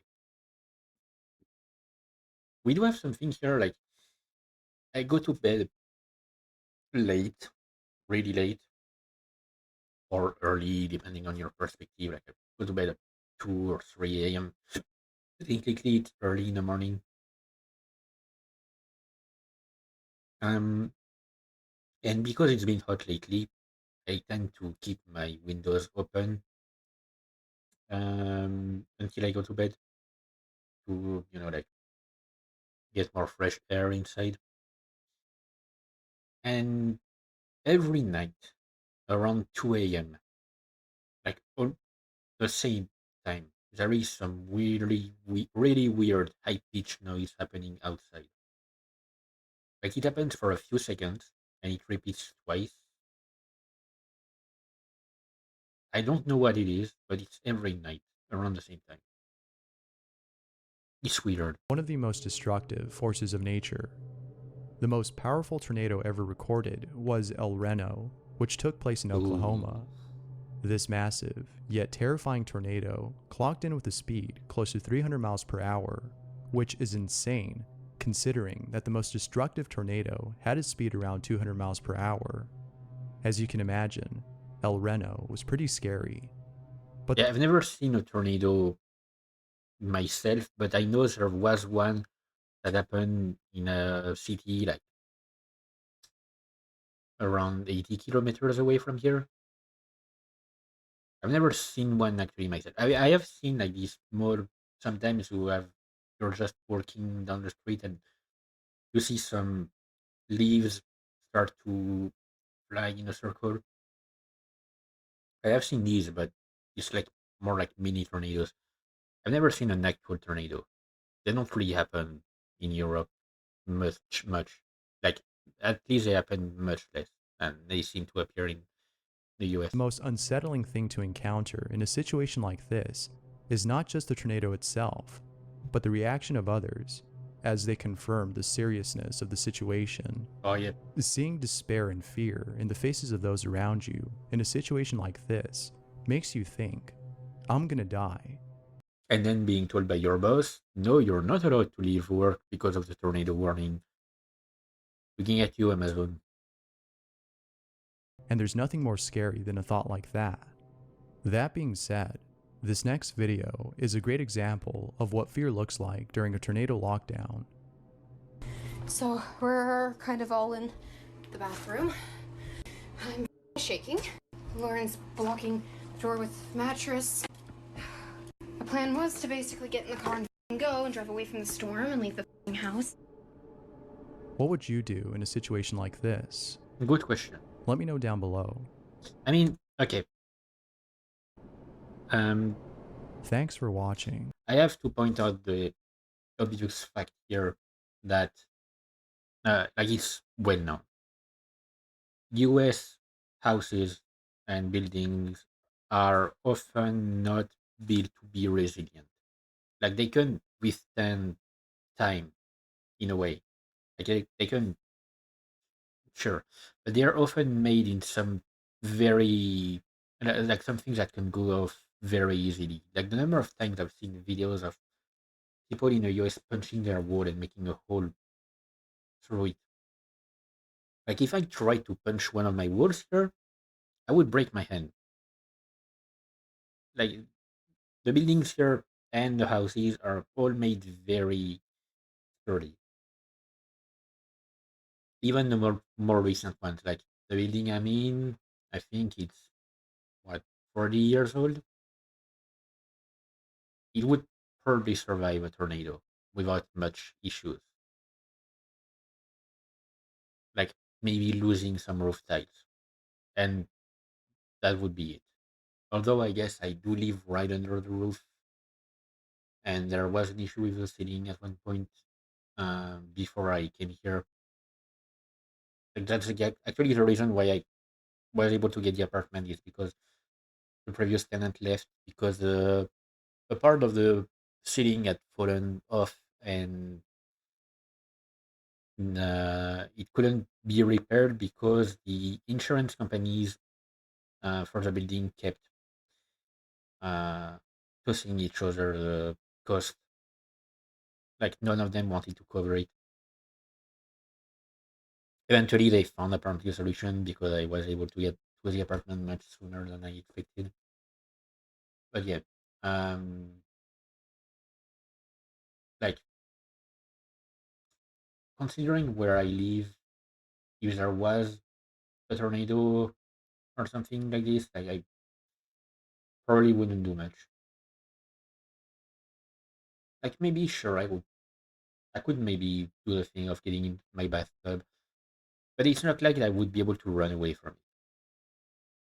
Like even if it was something so powerful that it would do actual damage to the building, I wouldn't be able to run away from it.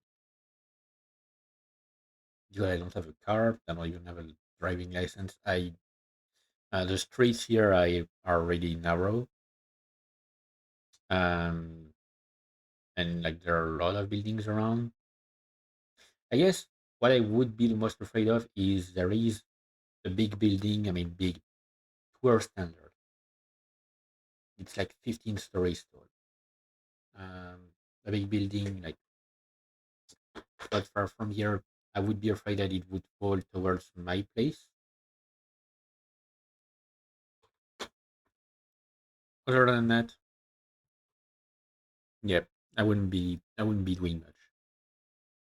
Would get In in the my mi- bathtub, but I wouldn't even guarantee that I would survive if it was something powerful enough to actually tear through my building.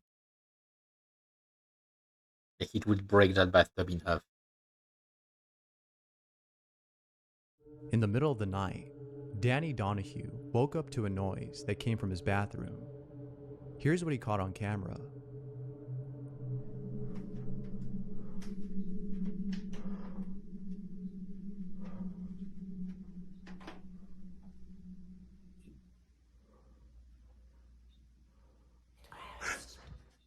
Oh fuck.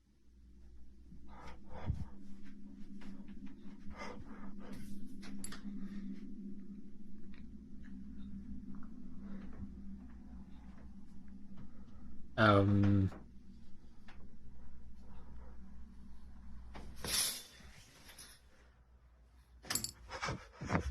Oh Jesus.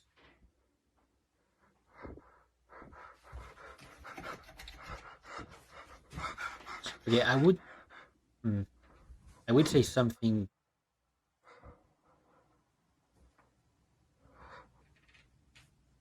once this video is over. Oh fuck me. Although Yep. obviously fake, Yep. it sure is pretty damn scary. Yep. Yep. But just imagine Like I was gonna say, like it is very obviously made with the kind of quality you would expect from a short horror movie. But as I said in the beginning of the stream, like I like to judge based on how scary it actually is. And yep, yep. It is indeed scary. how terrifying it would be to Yep. encounter something like this in real life. Ugh. Surely, those who are faint-hearted would not even dare to imagine themselves in a situation like this. But yeah, you could tell from like the movement and stuff. You could tell that it was um, filmed in the way of a short horror film. Like there was like the angles were basically like very like the quality of the image already based like compared to other similar videos we can see, and also like the angles were too calculated and stuff like this. And it's when the light broke, like I could tell that yeah, no, like that's not a natural. Sean Shutt and his friends were camping when, while sleeping inside a tent, they captured this. What is that? Yo, what the f is that? Creepy. Yo, I think I'm sleeping in the car tonight. Might be a good. Spirits, Okay, man. We're in the woods. immediately get the knife out.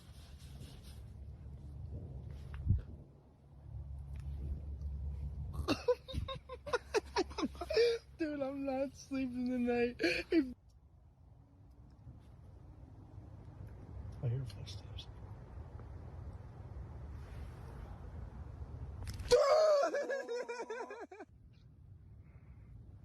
Stacking Oreos.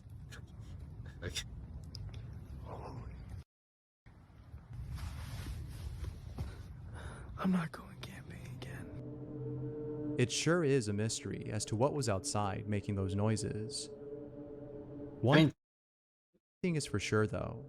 They're not going to go camping ever again, or at most least like at this spot.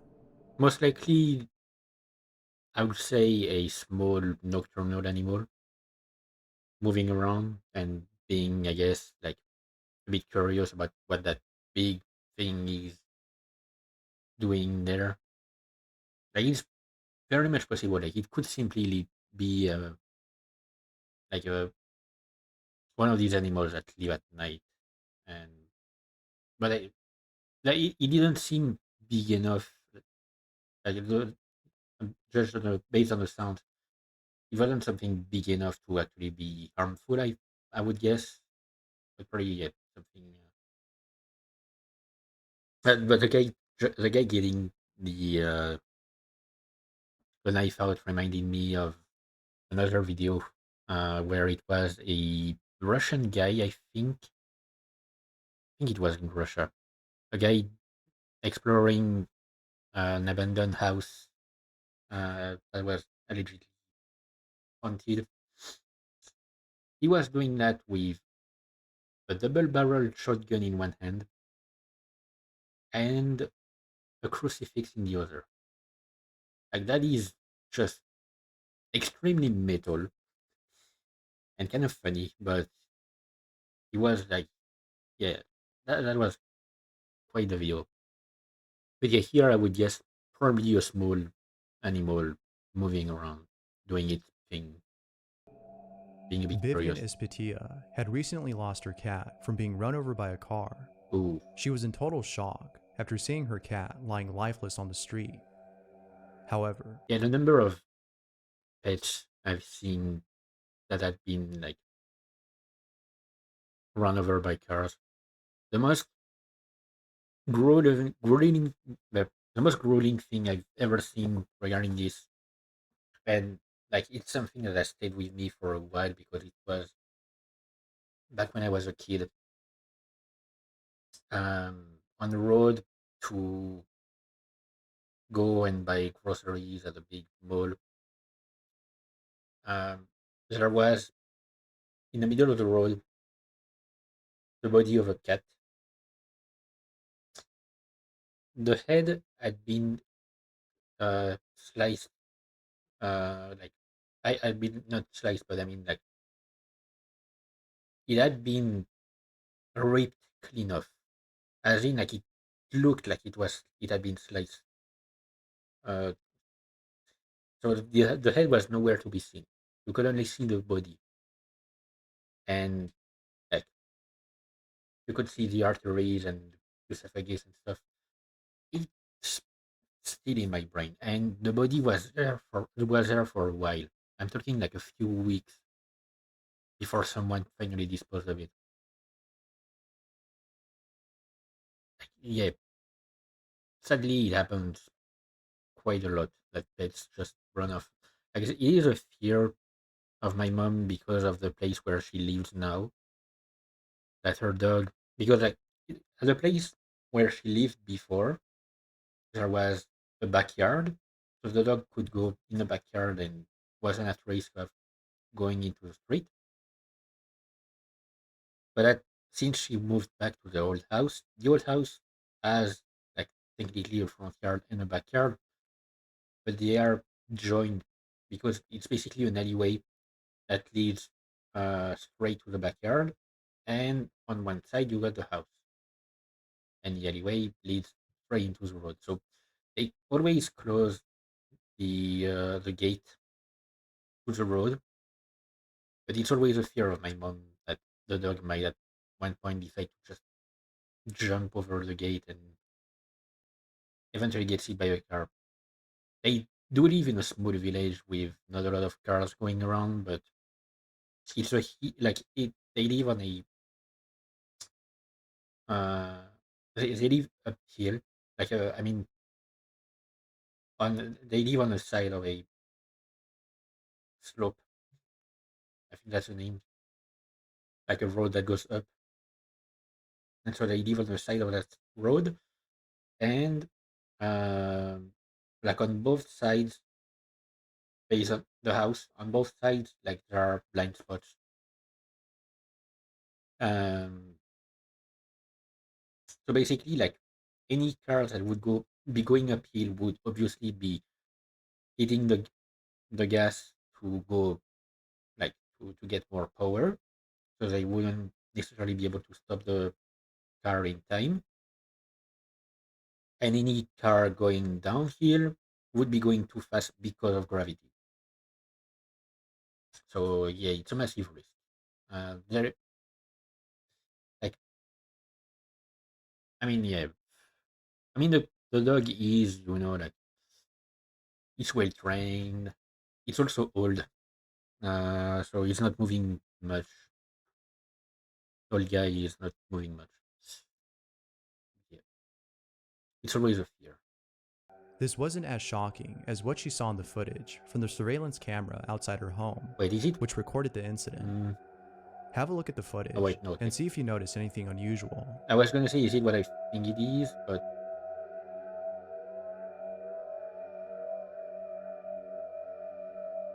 okay. I really hope we don't actually see. Oh,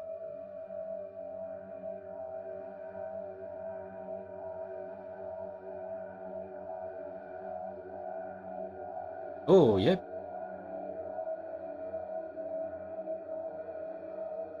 Yeah, you saw that shape just running on the ground here. If Vivian claims that her cat was dead and killed upon impact from being hit by a car, then what was this? Let me know what you think down below.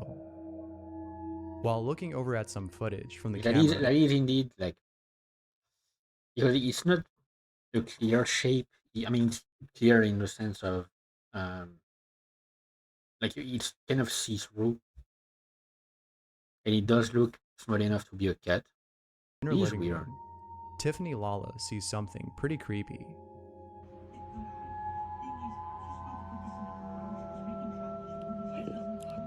Legs aren't there. The child you see in this footage is Tiffany's son, but she can't wrap her head around this footage, as she doesn't know why her son looks semi-transparent. It does kind Tiffany of, doesn't know what to make of this. Might just be due to the camera's quality. However, many viewers have commented that her son might be astral projecting. Yeah, Astral as projection you often is do. the ability to have an out-of-body experience on command. The ability to induce an out-of-body experience allows one's consciousness or soul to travel outside of its physical body and explore the universe. Although very cool, astral projecting could be dangerous. Those who've tried this have encountered unsettling things. From stories of people who've experienced unusual sensations, some of which have made people wake up in a cold sweat, to seeing things that are truly terrifying. It's probably best to do some research on knowing how to safely astral project before trying it out. I mean, like, okay, I don't know if I would necessarily believe that something like astral projection is legit. In a sense that I could very well see it as simply a thought experiment more than an actual experience that could happen to someone. So it would be more like the brain imagining what it would be like if you could move outside your body. That's the way I see it. Like, is your brain using what information it knows about your environment to recreate like an imagery of it, and then using imagination partially to build more so that you could move elsewhere. Um, but the thing is, if it starts using imagination that way, then it means it opens the door to all of your emotions, including your fears. And so your fears would impact on it, on your experience, and have you see things that would terrify you. So I would more liken it to, I would liken it more to potentially like a lucid dream than an actual out of body experience. That's how I would see it. Like to me, that's what astral projection would feel more like. Because I have had lucid dreams before. Strangely enough, anytime I've had lucid dreams was always when I was having nested dreams.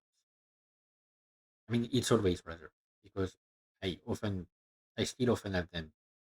But basically, like, so nested dreams. So to explain the terms a bit for anyone who wouldn't know more about this.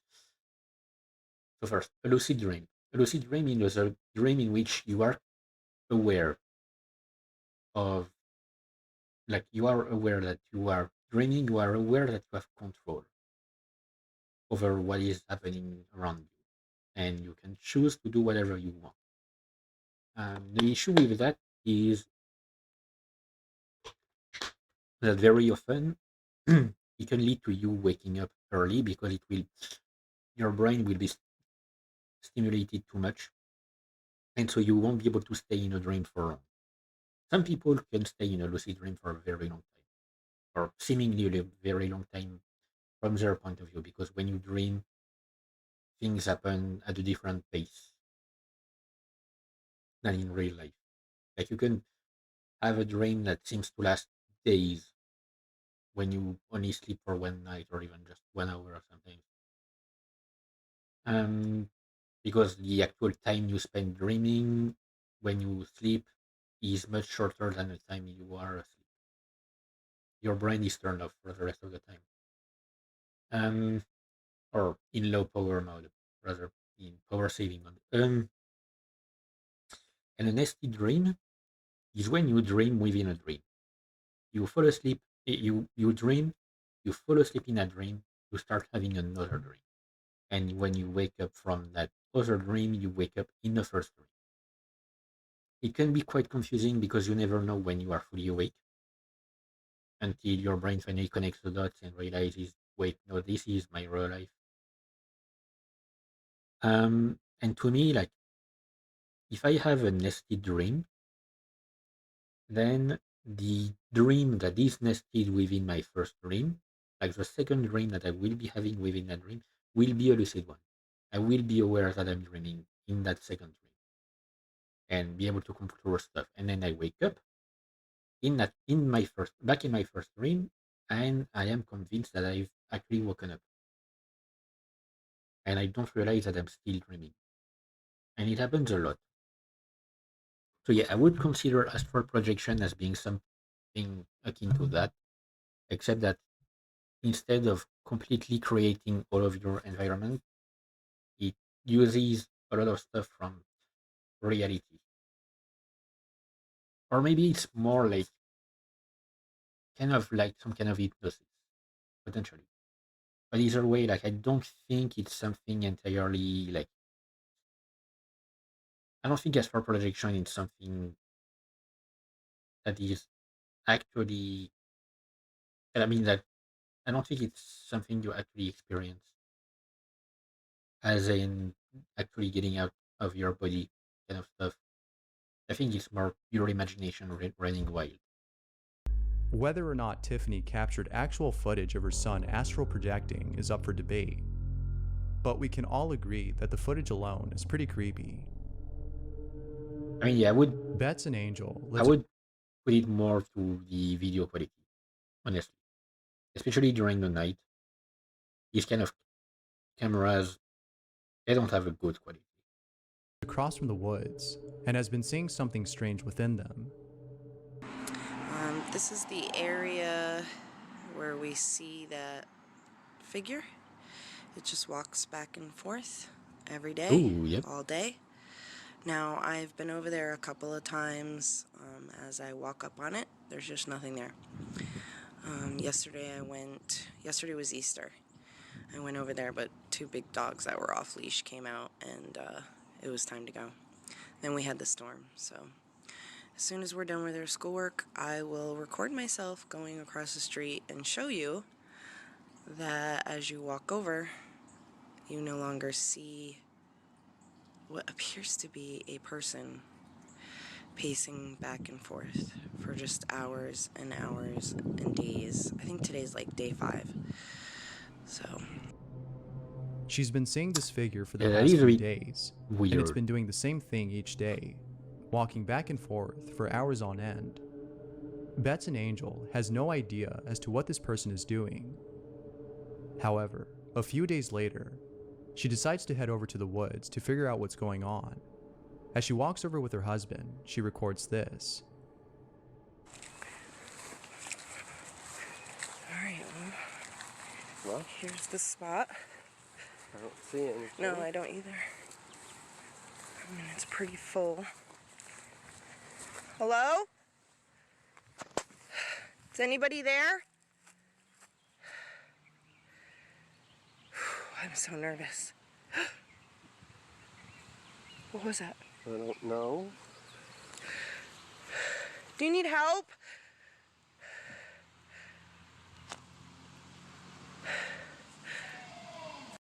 What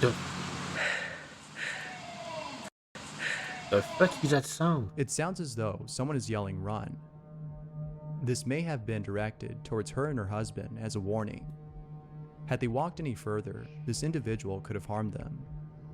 It isn't clear as to whether or not she called the police, but one thing I'm sure of is that she'll definitely stay away from the spot. I mean, that is The creepy, yep.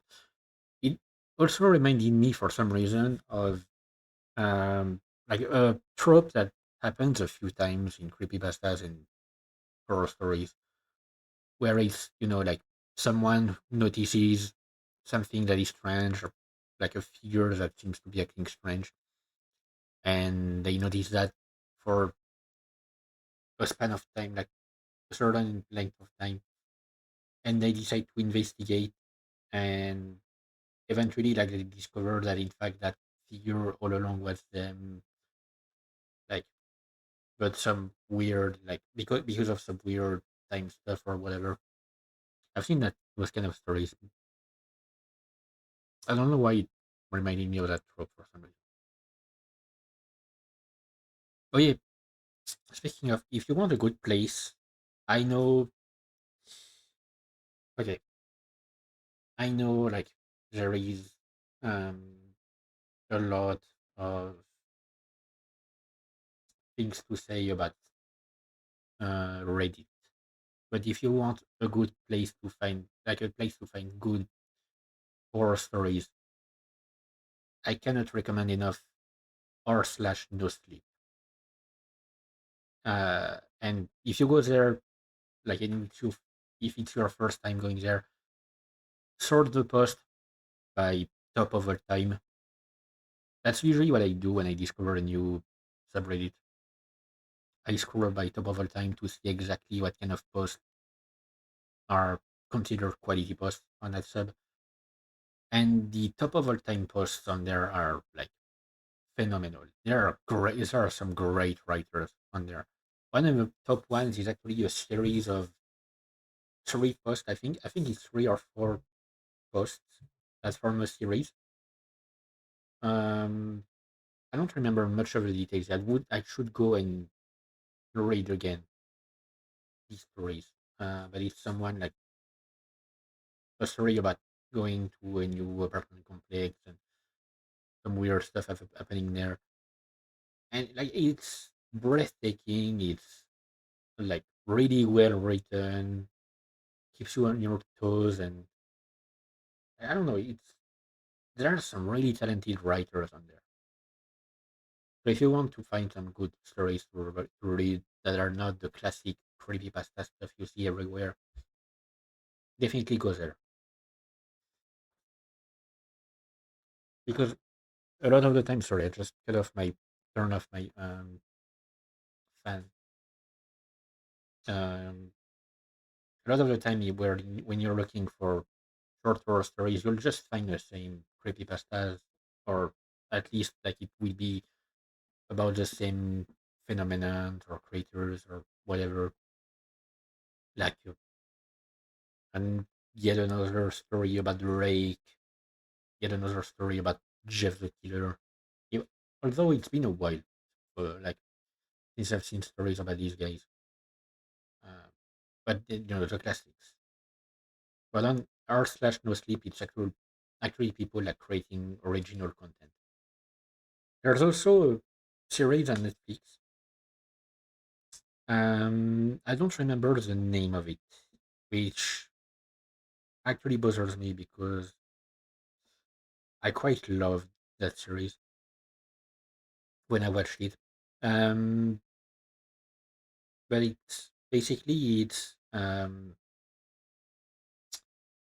I've seen people equate it to Black Mirror if it was tailored towards the less like a younger audience.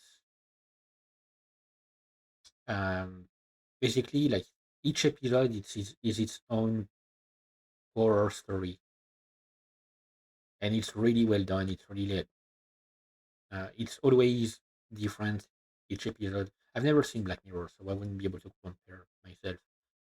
I should probably watch it. But like each episode is its own horror story, except like for one exception where there's a double episode, I think. And it's always about a different theme, a different kind of stuff. But it's always stuff that I find really interesting. I'd love to find the name again. Uh, but yeah, it was like a really great series, a show to watch. The following video was posted by Lovetown, whose dog has been acting very strange. Whenever Lovetown's dog goes near the bathroom, he can't help but stare and sometimes growl at something that isn't there. Luckily, Lovetown was able to capture one of his reactions.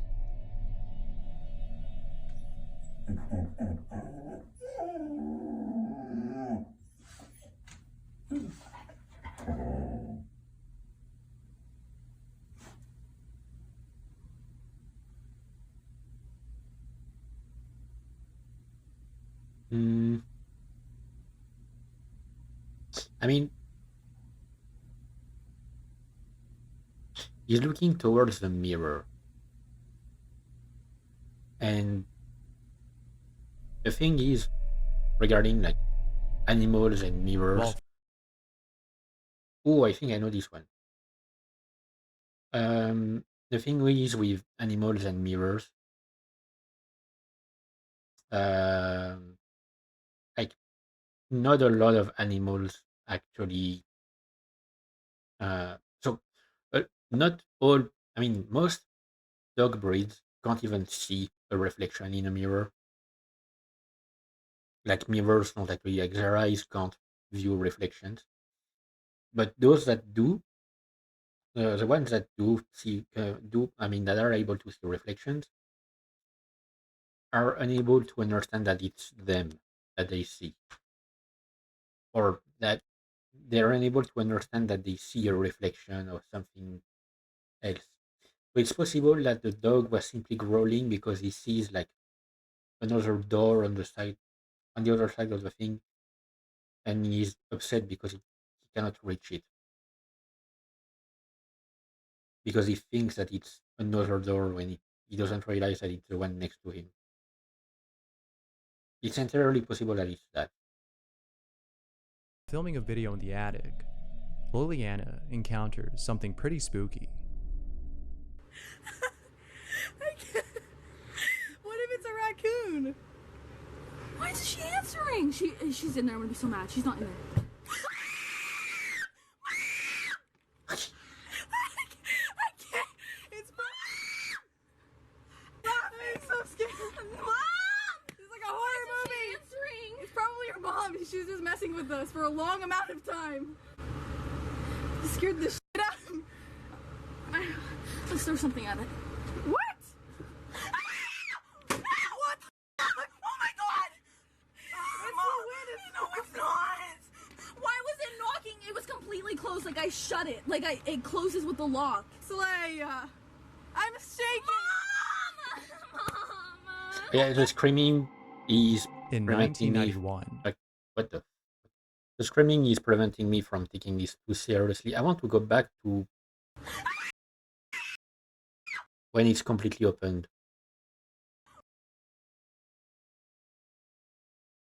What the fuck? Oh my god!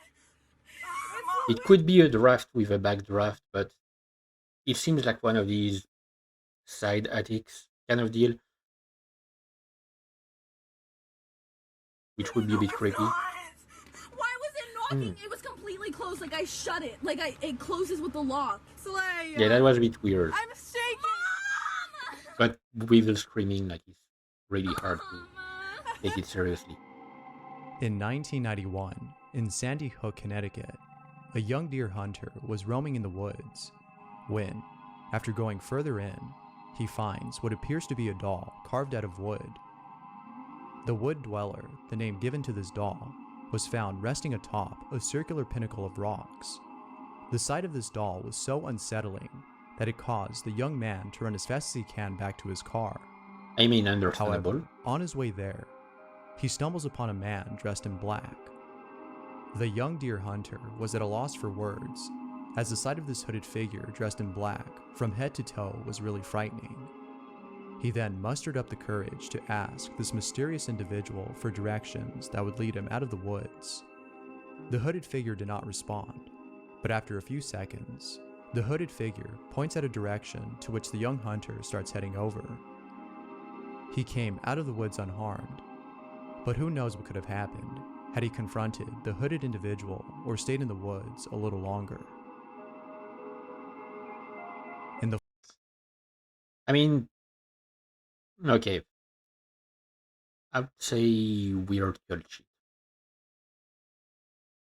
It's entirely possible. Like, what year did he say it happened?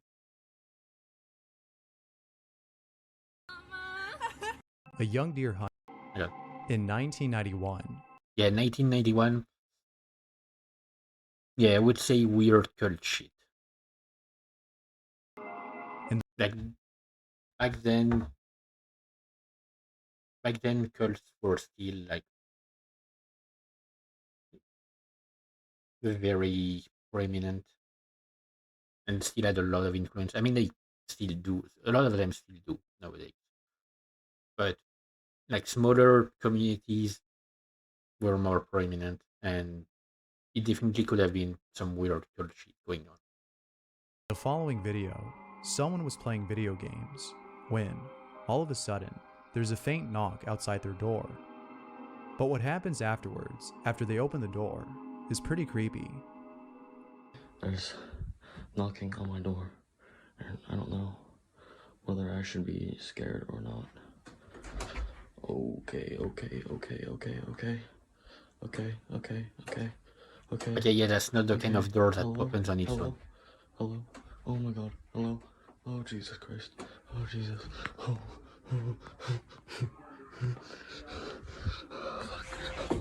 And that is a big house. Mac T's mom had recently moved into a new house. However, she found... Hang on. Like, the handle from the exterior looks a bit crooked. So it is possible that it's simply a bit broken, but the fact that the door keeps swaying is a bit weirder. But yeah, no, like that's not the kind of door that would open on its own. It's like you actually have to turn the knob. Like only the handle, but it's more of a knob. You actually have to turn the knob to open this kind of door. And you need the strength to do it. Like, it's not something you can just push open.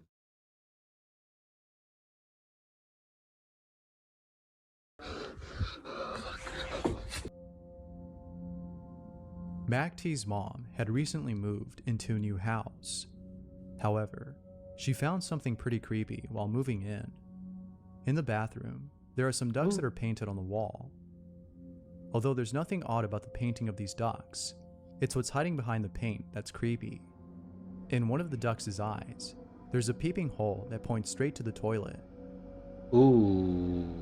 But what's even more creepy is the fact that the person that lived here before his mom was an old lady that lived by herself.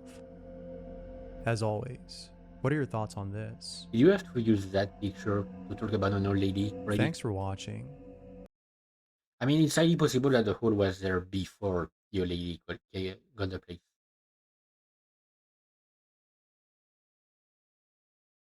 But yeah, it is like, it is creepy to find that kind of thing in your house.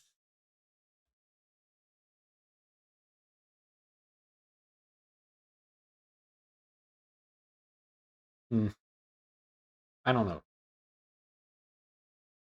Why would someone, like, in your own house? I could understand. I mean, understand. No, I wouldn't understand necessarily, but I mean, I could see it happening. Like in a public building, someone doing that in that kind of place or whatever, or in a place that you rent out, but still live in, where like you rent out a room, but in your own house that you live in by yourself. Mm. Okay, The photo I'm about to yep. I think I'm going to watch maybe one more. I don't know. I might stop after the next one, or maybe continue. I don't know. It depends on how I'm feeling. But speaking so much is tiring me out, especially because I had trouble sleeping last night. Once again, mostly because of the heat.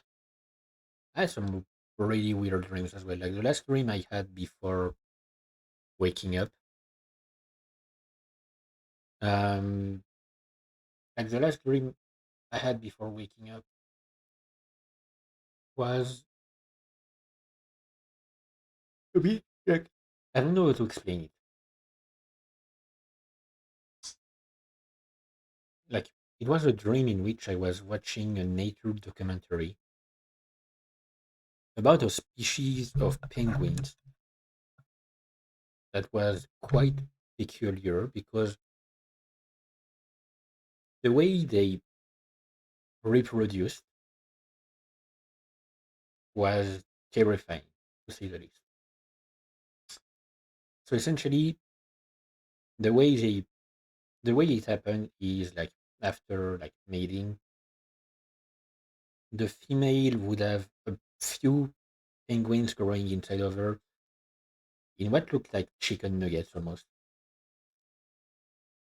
And when it was time to give birth, she would, like, the top of her body would open up like a flower and would push out each nugget, and the male had to grab them and pull them out to the outside. And like she was giving they she was giving birth to like 12 at a time. It was terrifying to watch because you could see the female like opening up or something. Felt a bit like that game that I watched a video of a while ago, like it was maybe last year or 2 years ago, where you go to a zoo and there's a sort. I mean, you work in a natural reserve rather, and there's a kind of weird parasite that infects animals and can turn them into monsters. And depending on how well you treat the animal, you take care of the animals, then they will turn into monsters. Not It felt kind of like that. And so like the male helped the mother give birth. I don't know what happened to the mother afterwards. Like she just disappeared from the screen.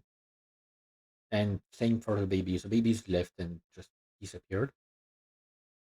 And then there was a crab chasing a spider, eating the spider managing to get out, but with only two legs, and then like trying to run away, but the remaining legs falling apart. And then the penguin, like the male penguin, ate the crab in one big gulp. It was terrifying to watch. And he went for the spider, and the spider had turned into a worm, and he ate the worm. And it's literally like the last dream I had before waking up this morning, and still very confused about what I dreamt about.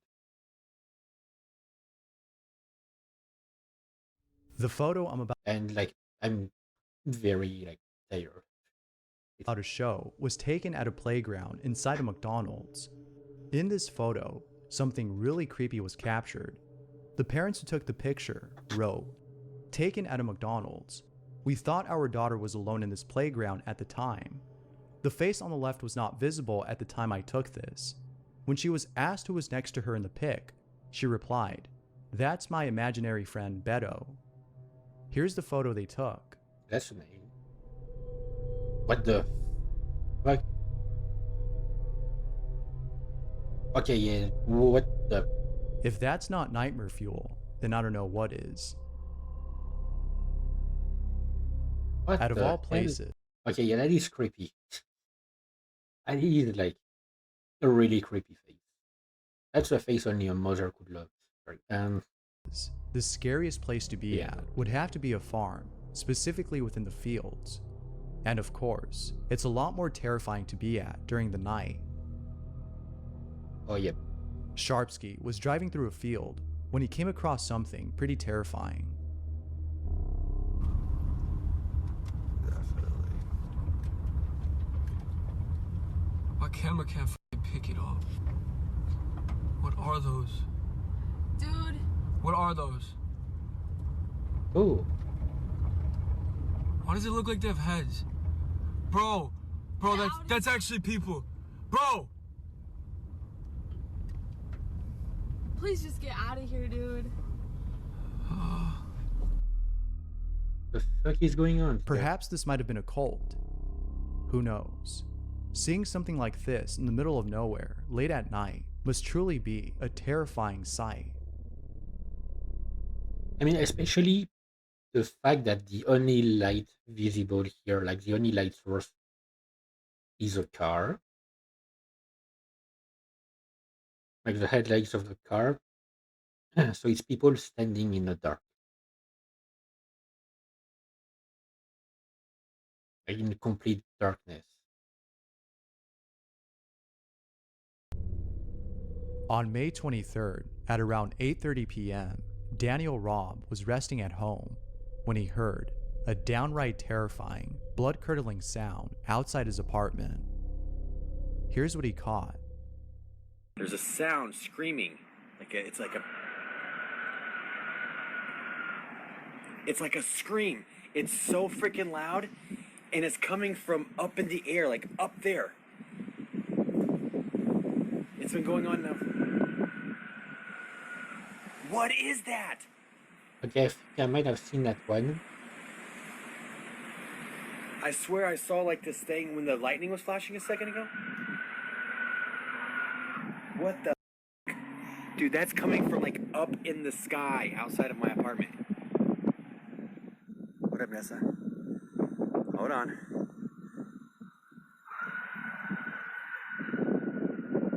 That is so loud and so like eerie.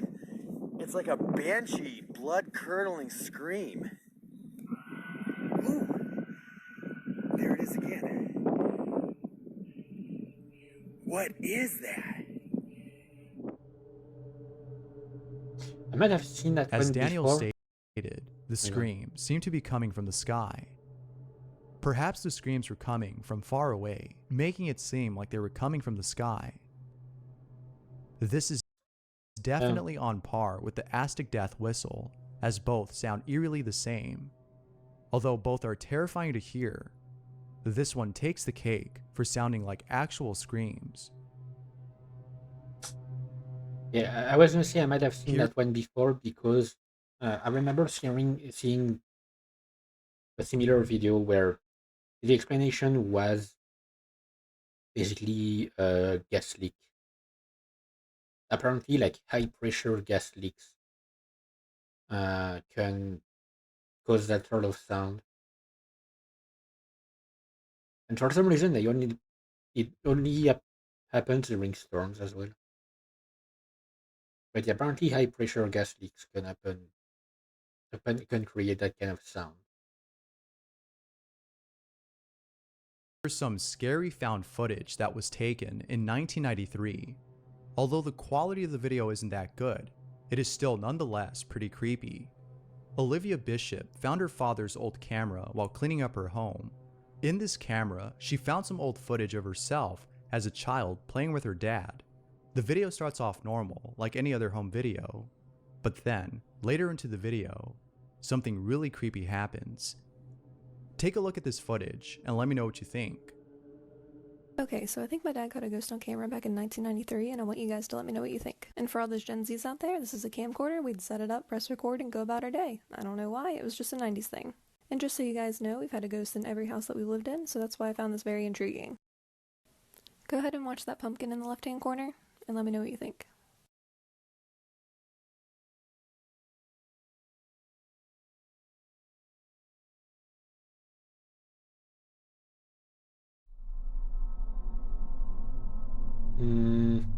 Aside from the toy moving on its own, the creepiest part about this is when Olivia looked off into the distance as though she saw something that was calling her attention.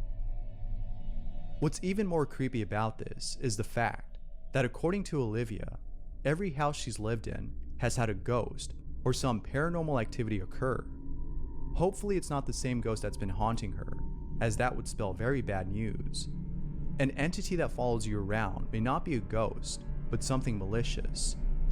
I mean, I have seen paranormal activity. Almost all of them. I think I didn't see. What was that one called? It's one that had a subtitle. Something unholy. Hopefully that's not the case. But I've seen all of the ones that follow the same family around, like the same family from the first movie. I've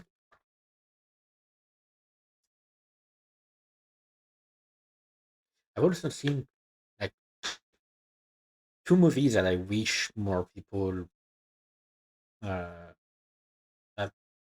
had watched, because honestly, like I haven't met a lot of people who have watched them. Are the movies Witcher 1 and 2? Although I think, like, wait, no, I mean, I think the second one might have had a subtitle instead because it's technically a prequel. Unless I'm confused and I'm being confused, and there are actually three movies. The first one, sequel, and prequel. No, wait, no. There's the first one, and there's the prequel, if I remember correctly.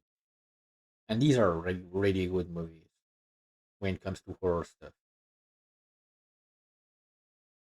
Like honestly, because the first one essentially like sets the tone for the second one, for the prequel, because in the first one you find a lot of stuff about something that happened in the past, and then the second movie actually covers these past events,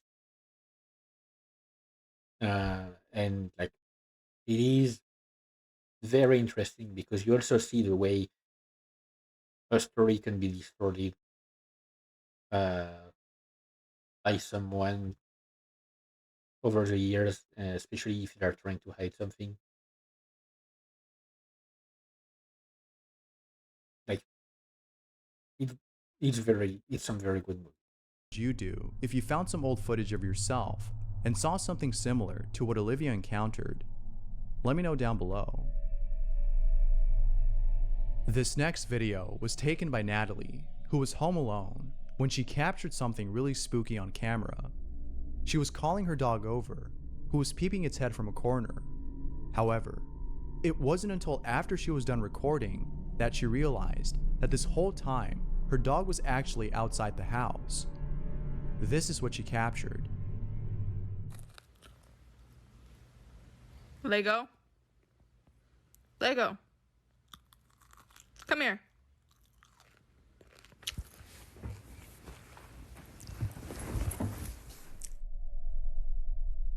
If Natalie's dog was outside the whole time, then what was this? Only reason I can think of as to why she couldn't see that this wasn't her dog is that she might have been looking at her phone the whole time she was calling him over. On screen, it looks like a dog, but off camera, I'm sure that whatever this is looks different. Regardless, seeing something poke its head around a corner is creepy enough. Could have been a neighbor's pet that had wandered into the house. And to think that this might be a paranormal entity makes this 10 times more creepy. Because if her dog was outside and she wasn't aware of it, that means she's not the one who let the dog outside, which means the dog has a way to get outside of it on his own, probably with, like the one of these small holes on the door. So it's highly possible that it was a neighbor's pet that wandered into the house. Like it has happened. Like it tends to happen in these kind of places where pets are already used to being near humans, like being near people, and so they will like enter houses even if it's not their own. Sometimes they will just wander into someone else's house. Christian Gallagher was keeping an eye on his child through a baby monitor when he saw something that scared the living daylights out of him.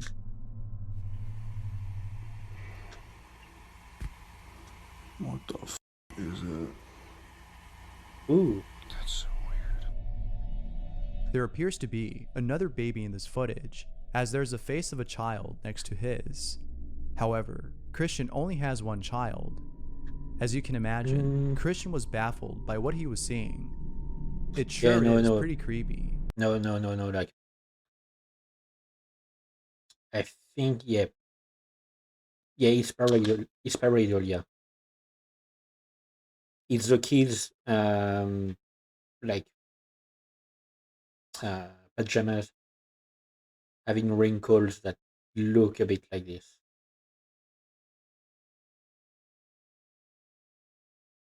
Because it's definitely the place that could still be a part of the kid's body.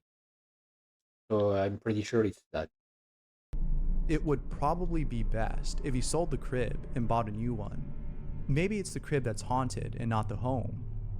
But if they really wanted to get rid of whatever it was that was caught on camera, then selling the home wouldn't be a bad idea. No, it's pareidolia. In the following video, Valeria Sophie caught something on camera that many viewers, including herself, can't explain. This footage was taken from the security camera located at the site of her house.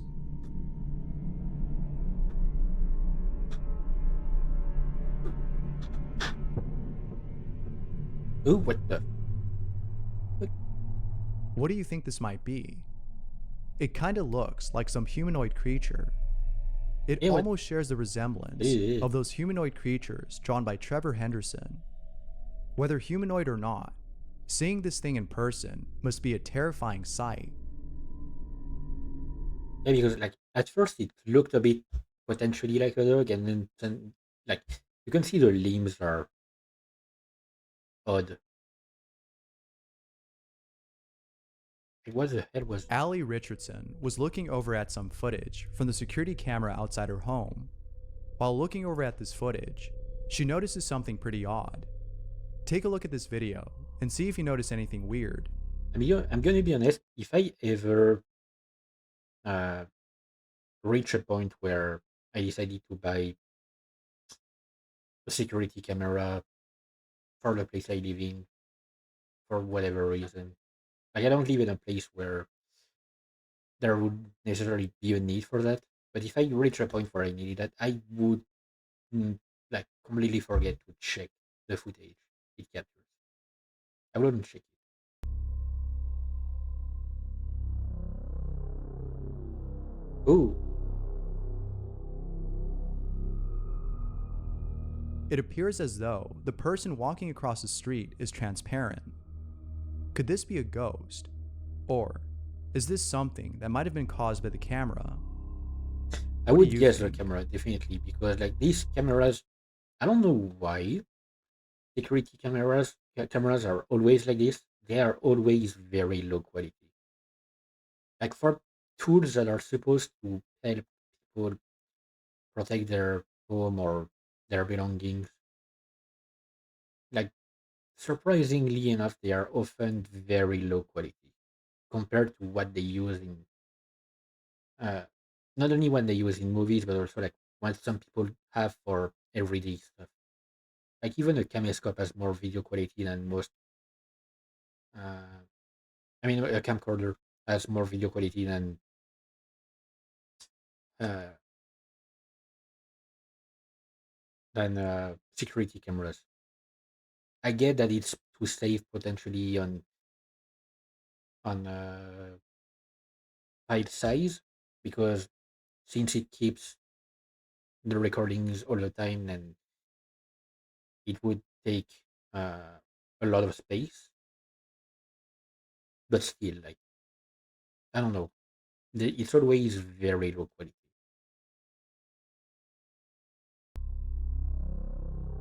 While doing a live stream, Amber Woodworth caught something on camera that she can't explain. It was only after looking back at her live stream that she noticed something really odd in the background. Here's a screenshot that was taken from one of my lives like 2 days ago. During the live, so many people kept saying that there were faces in the window behind me, but I honestly thought that people were just trying to scare me until I received this screenshot today. And let me zoom in a little bit for you, and you'll see what I'm talking about. I can clearly see a face peeking over the ledge. It honestly looks like a possum wearing a top hat to me. So it helped me not feel so scared, but it's also very creepy at the same time. And then I looked back at the image a little later and realized I was missing a second face. To me, it definitely looks like there's a man standing behind the first thing that I saw, and it looks like they're both listening in to what I'm saying and spying on me. Definitely something I cannot unsee. Can you see it? Not really. Honestly, like I can't really see it. It's a The little yeah, the first one I could see as being something that has to do with actually her hair. hard to make out the faces that she claims to see. But what do you see? The second one I If you don't look see. close enough, you can somewhat see the two faces that Amber's talking about. Surely, this place must be haunted. If that's the case, then it would be really cool if I mean, I Amber did a think live it's her stream hair. inside the house. I'm sure many of her viewers would be interested in seeing some more spooky stuff like this. And like, how would you catch that on a live? The only thing I find weird is how dark it seems to be in that place where it's clearly day. John Vasquez had set up a camera in the middle of the woods. He was surprised to see that he caught footage of a deer getting close to the camera. However, this wasn't as surprising as what he caught later on in the footage.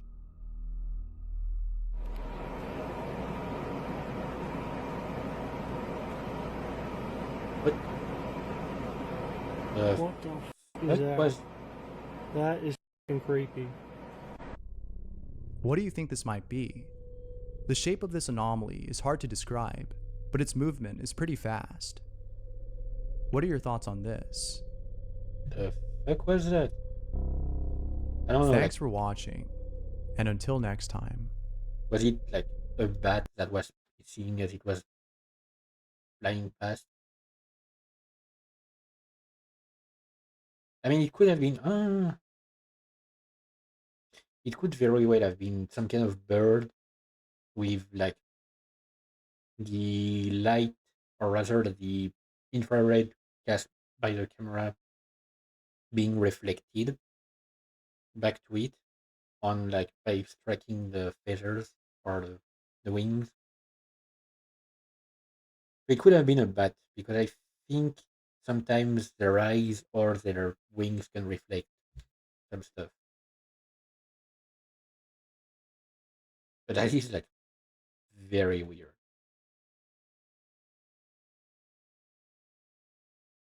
Yeah, I know I said I wasn't gonna try to debunk most of them, but I mean a lot of them it's things that can be really easily explained if you just think outside the box a bit. Like it's things that you can if you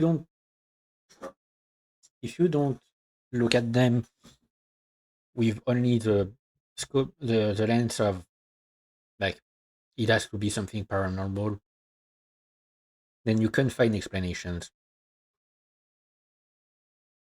Hang on. Restarting my fan is getting hot again. Um yeah, it's a lot of them it's things that you can find explanations for. A few of them definitely like creepy stuff that I can't necessarily explain.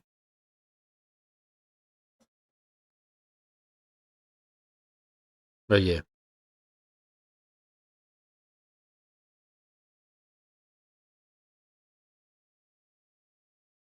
like that picture here. Like what the fuck?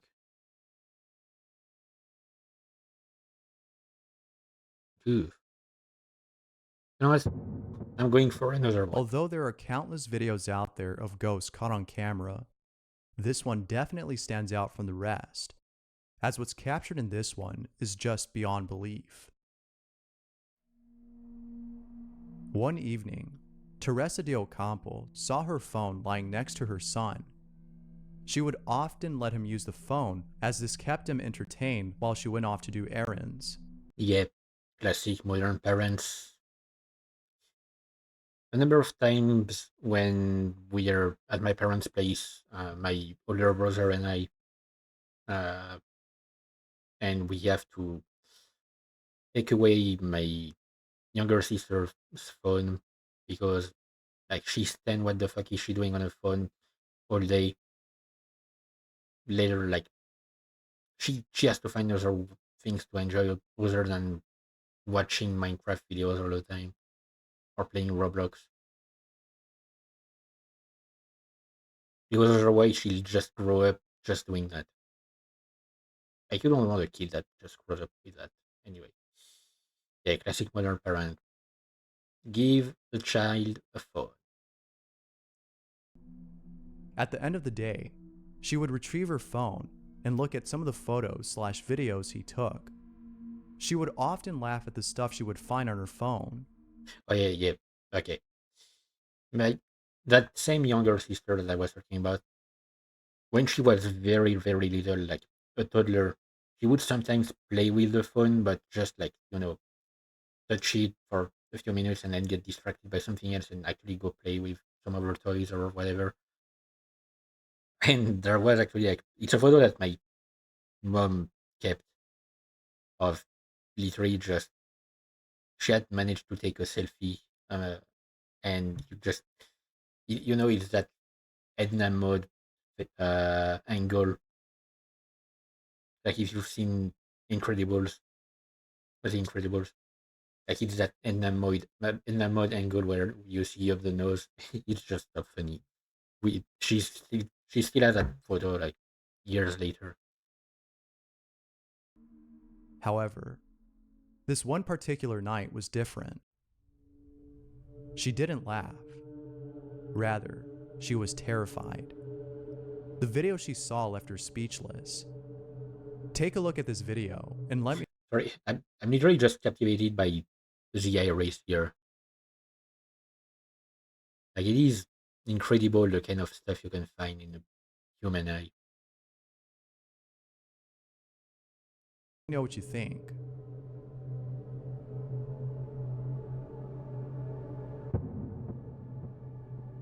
Ooh, who the fuck? What the fuck? There's a stranger in this video. However, this isn't some random person. In fact, the lady in this video is actually Teresa's mother, who passed away years before. Teresa couldn't believe what she was seeing. Her mother was dead, yet here she is in this video that her son took. Although videos like these are usually pretty creepy, there's something about this one that's just wholesome. To capture footage. Yeah, but like the eyes, like the eye that we can see is it's almost too like deep, and it feels a bit like what I was talking about earlier about the face masks. I mean the face like the fake faces that people can put on. Like you can see it easily in movies because the eyes are too deep. Like if you watch like the old Star Wars movies and you see Palpatine, he has that kind of like his eyes are too far into the orbit, and it feels a bit like this here. I don't know. Of a family member who passed away must be unsettling. But at the same time, it's nice to know that even while gone, their presence still lingers, and that they're still looking over your shoulder. And especially like it was too. This next video, it feels like she was too present in it, like in the shot. She was too concrete. Usually, when you get when someone captures a paranormal entity or a ghost or whatever, like it's not that clear. It definitely doesn't look like that. That's solid. Comes from a fish supplying business. An employee of the company was looking over at some security footage from last night. Everything in the footage appeared to be normal, when, a few minutes into the video, this happens.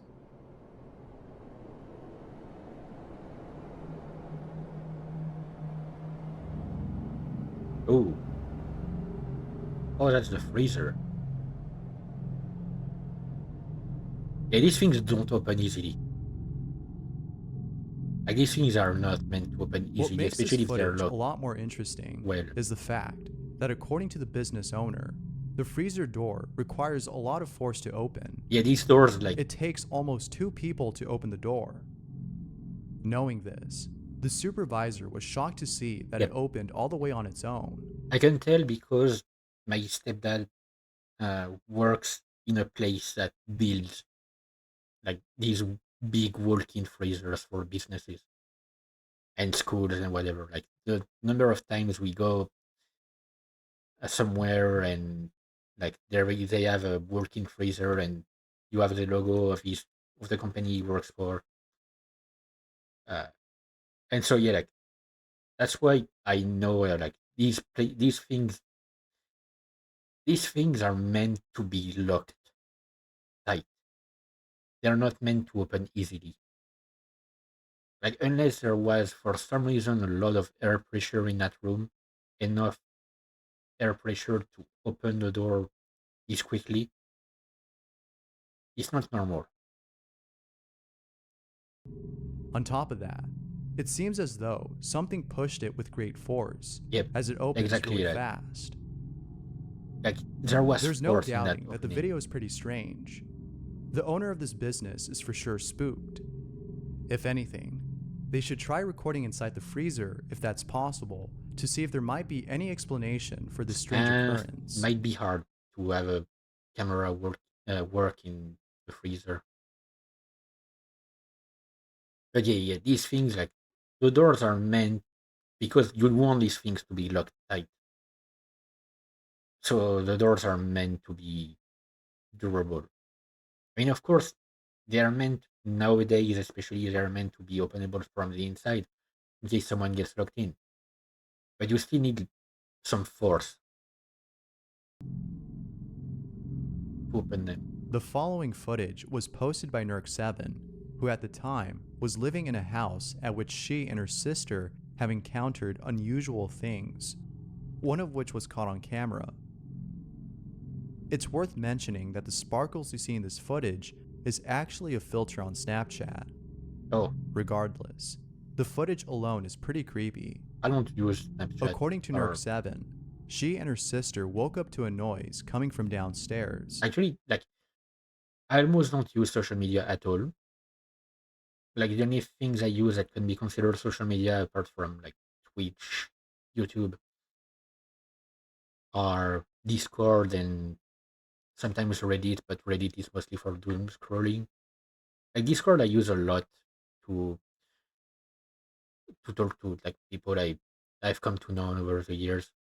Um, but other than that, I don't really use social media, and I hate taking videos or pictures. I have taken a few pictures, but never of myself.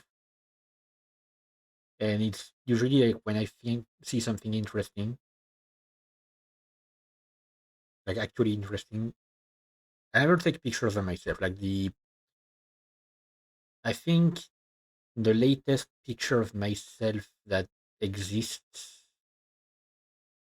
was taken 4 years ago, um, from my old workplace.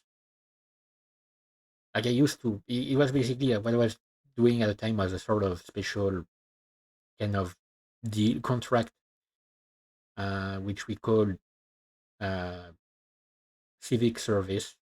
So it's essentially like it's for young people only. Like after a certain age, you are no longer able to do that kind of contract. And for between 6 months and a year, you work for either an association or a public place, like a government place. Or like, I mean, government place, it could be like the police, it could be firefighters, whatever. And you do that like for 6 to 12 months. You get paid like half the minimum wage because you work for half the time. And I did it for an association that is basically like kind of an employment place for young people, but it also works in helping young people who want to go back to class, like who want to go back to some form of education. So it does a lot of different stuff like that. And where I work specifically, the place uh, in that association where I work is a garden, a community garden, where we have some young people who are trying to find their purpose in life or trying to at least get into the mindset of working. And we get them to work on a vegetable garden. And so they grew vegetables and stuff like that. And so they took a picture of me to see like to put on their Instagram account, I think, to basically say, hey, here's like one of our young workers helping out and stuff. Then that's the latest picture of myself that exists, I think. And before that, like the previous latest picture was about 10 years ago. That's how little I take pictures of myself. I hate being in pictures. I hate being in videos as well. I mean, like my face being in videos at least. Like pictures, yeah, no. So yeah, um, so I wouldn't know about like Snapchat filter. I just went on that tangent just to explain that I wouldn't know about Snapchat filters and stuff like that because I don't use these kind of things. Even if I were to take a picture, I wouldn't use a filter. When they went to go check on this noise, they found nothing. However, it wasn't until seconds later, after deciding to leave, that they caught something on camera.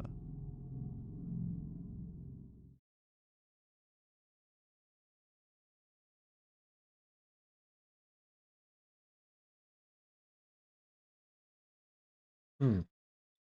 And it's a silent video.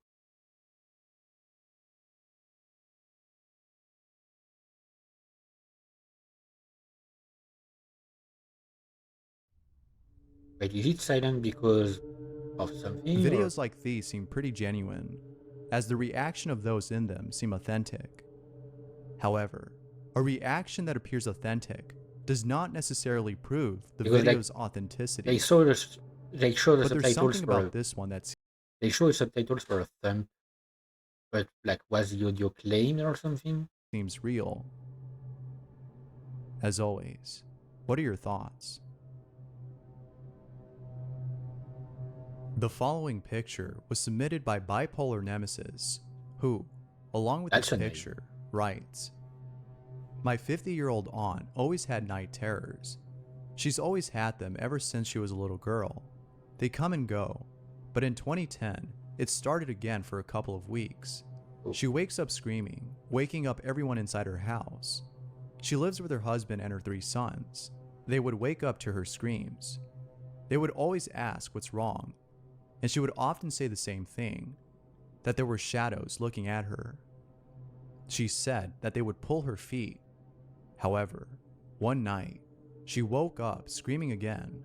She was sleeping on the couch when, in the middle of the night, she woke up to something terrifying. One of her sons ran to her.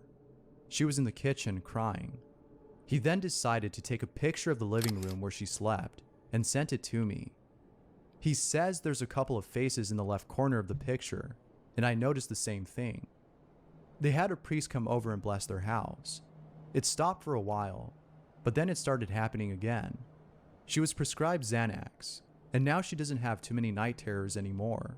I mean, But yeah, she still that kind has of them." thing like will kill off Here's the some picture of that your Bipolar Nemesis is brain referring to.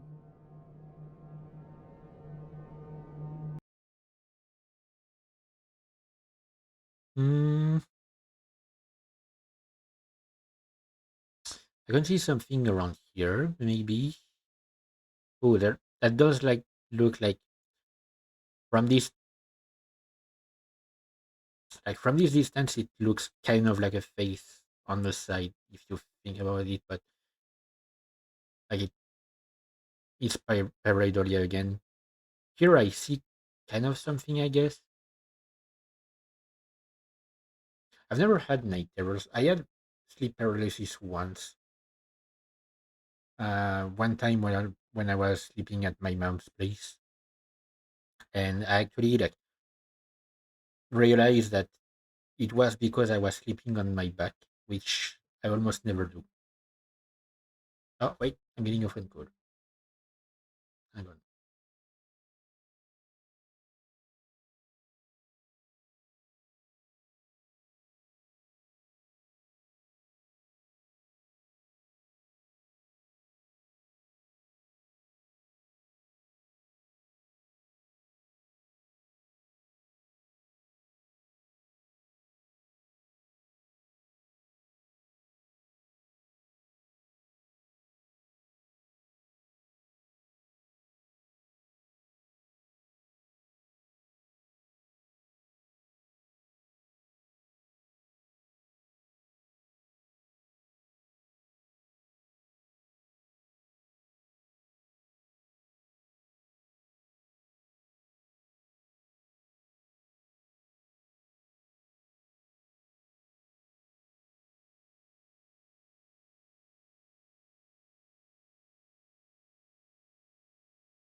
Oops.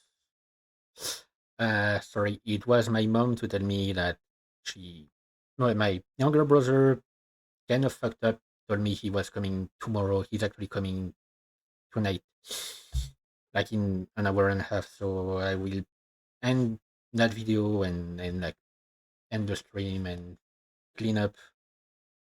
It's gonna be fun. Anyway, what I was saying, I've never had night terror. I have sleep paralysis once before because I slept on my back, which I usually never do. I always sleep on the side, and it was kind of terrifying. Um, my grandma had some night terror, but like very rarely when I lived with her. But I would be woken up by her screaming in the middle of the night, and it was like she was having a nightmare of. It was always the same nightmare of like some sort of veil that was floating in the air, and if it touched her, like basically the veil was death, and if it touched her, then she was gonna die, and that's what terrified her. It's a little hard to make out the faces, but there appears to be a face here and here. Yeah, here I can But what see do you here. see? No, here I Could can this see be as also proof being of pareidolia. something otherworldly?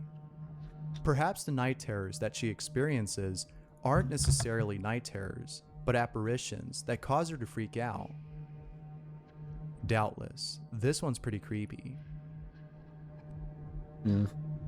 Kind This of next creepy, but video yeah. was posted by Dash the Dog 20, who woke up late one night to a sound that was coming from outside his window. However, this wasn't any ordinary sound. It was different. It was definitely something he's never heard before. There was also something about the sound that made him feel uneasy. Whatever it was making him feel very tense. Have a listen to the sound and let me know what you think.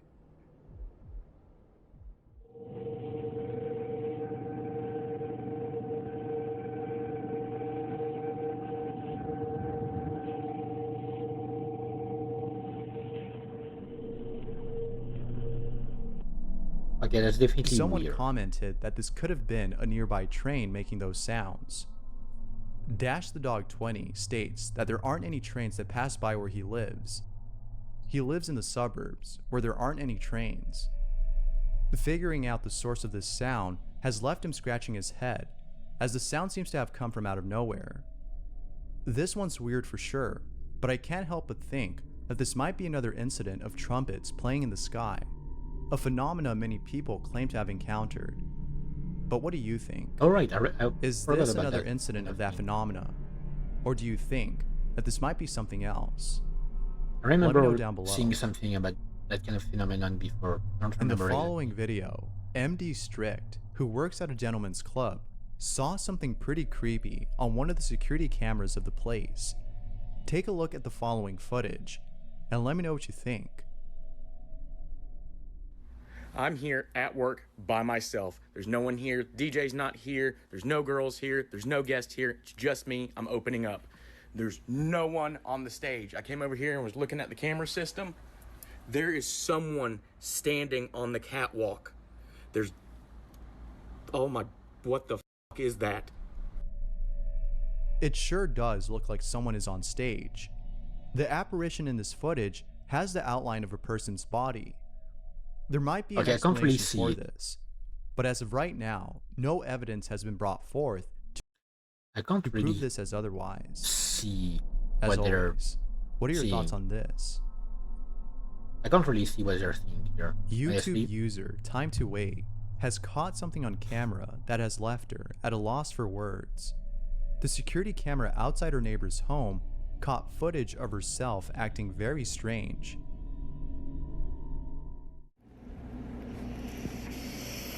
This is what the police sent me.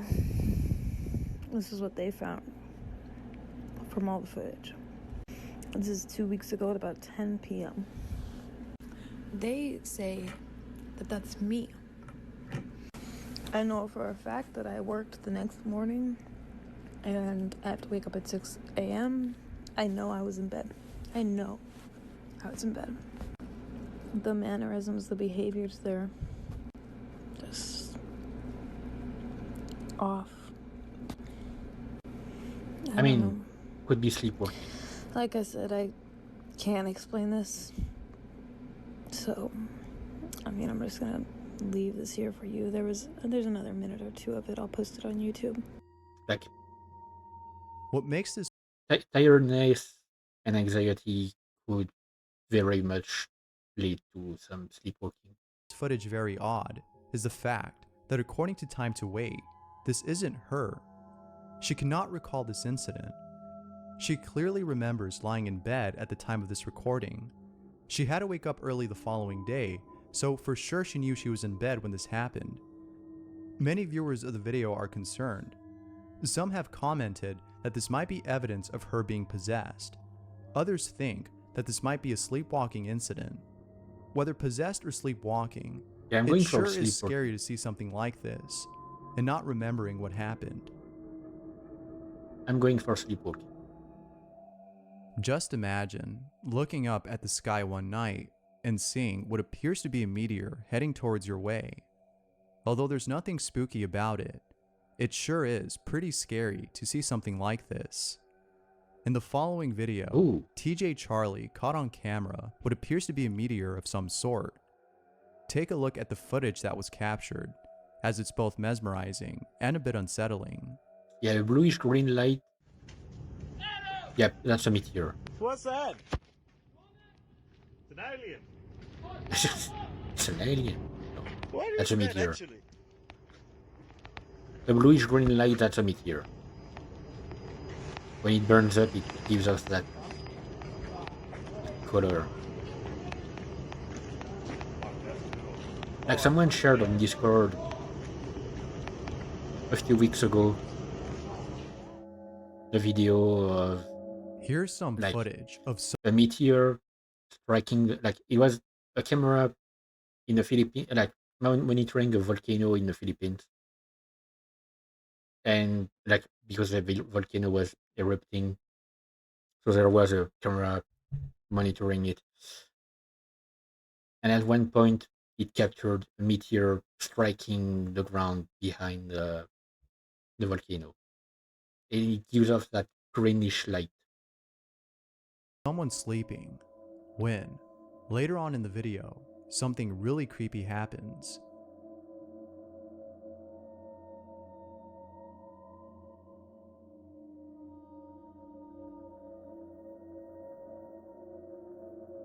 What the fuck? There appears to be an apparition looking over at the homeless individual. What do you think this might be? Could this be a manifestation of a certain type of entity? Or might it be something else? Maybe it's an astral projection casted by this person. It sure is a mystery as to what this might be. I mean, but whatever honestly, it is, it's pretty creepy to see. Okay, the way it moves. Thanks for. I don't like being the one to call things fake, but the way this moved, I could very well see it being like two uh, two separate videos. Like there was a recording of the man sleeping, and then, or it was maybe even just a picture of the man sleeping. Like maybe it was like still at that point, and a video of him waking up and standing up and turning towards the bed and then leaving. Like the way he works is a bit weird. And then like that video was that video of him waking up was superimposed and made semi-transparent, so that it appears as if he's like there's actually some kind of astral projection. Honestly, like it feels very fake. This one, I would definitely call that one. Anyway, I'd already planned to stop the stream after this, and it seems like I will have to because I have to clean up and do some things because I was not expecting my younger brother to show up today. Which means okay, I'm gonna keep that tab in my browser and close it. Yep, I'm gonna end the stream here. So I don't know if I will be able to stream in 2 days because if he's coming, so if he because he has his exams, so logically he doesn't have to stay the entire week. So it's possible that he might leave tomorrow. Like he might have his exams tomorrow and then leave. And in that case, I will be able to stream on Tuesday. Um, Other than that, like I can't guarantee anything. I might not even be able to stream until the week after, rather. Anyway, I'm gonna stop it here. It was a more chill stream of me just watching scary stuff, getting a bit scared, and mostly ranting about and trying to explain some stuff. But yeah, I'm gonna end it here. So I guess you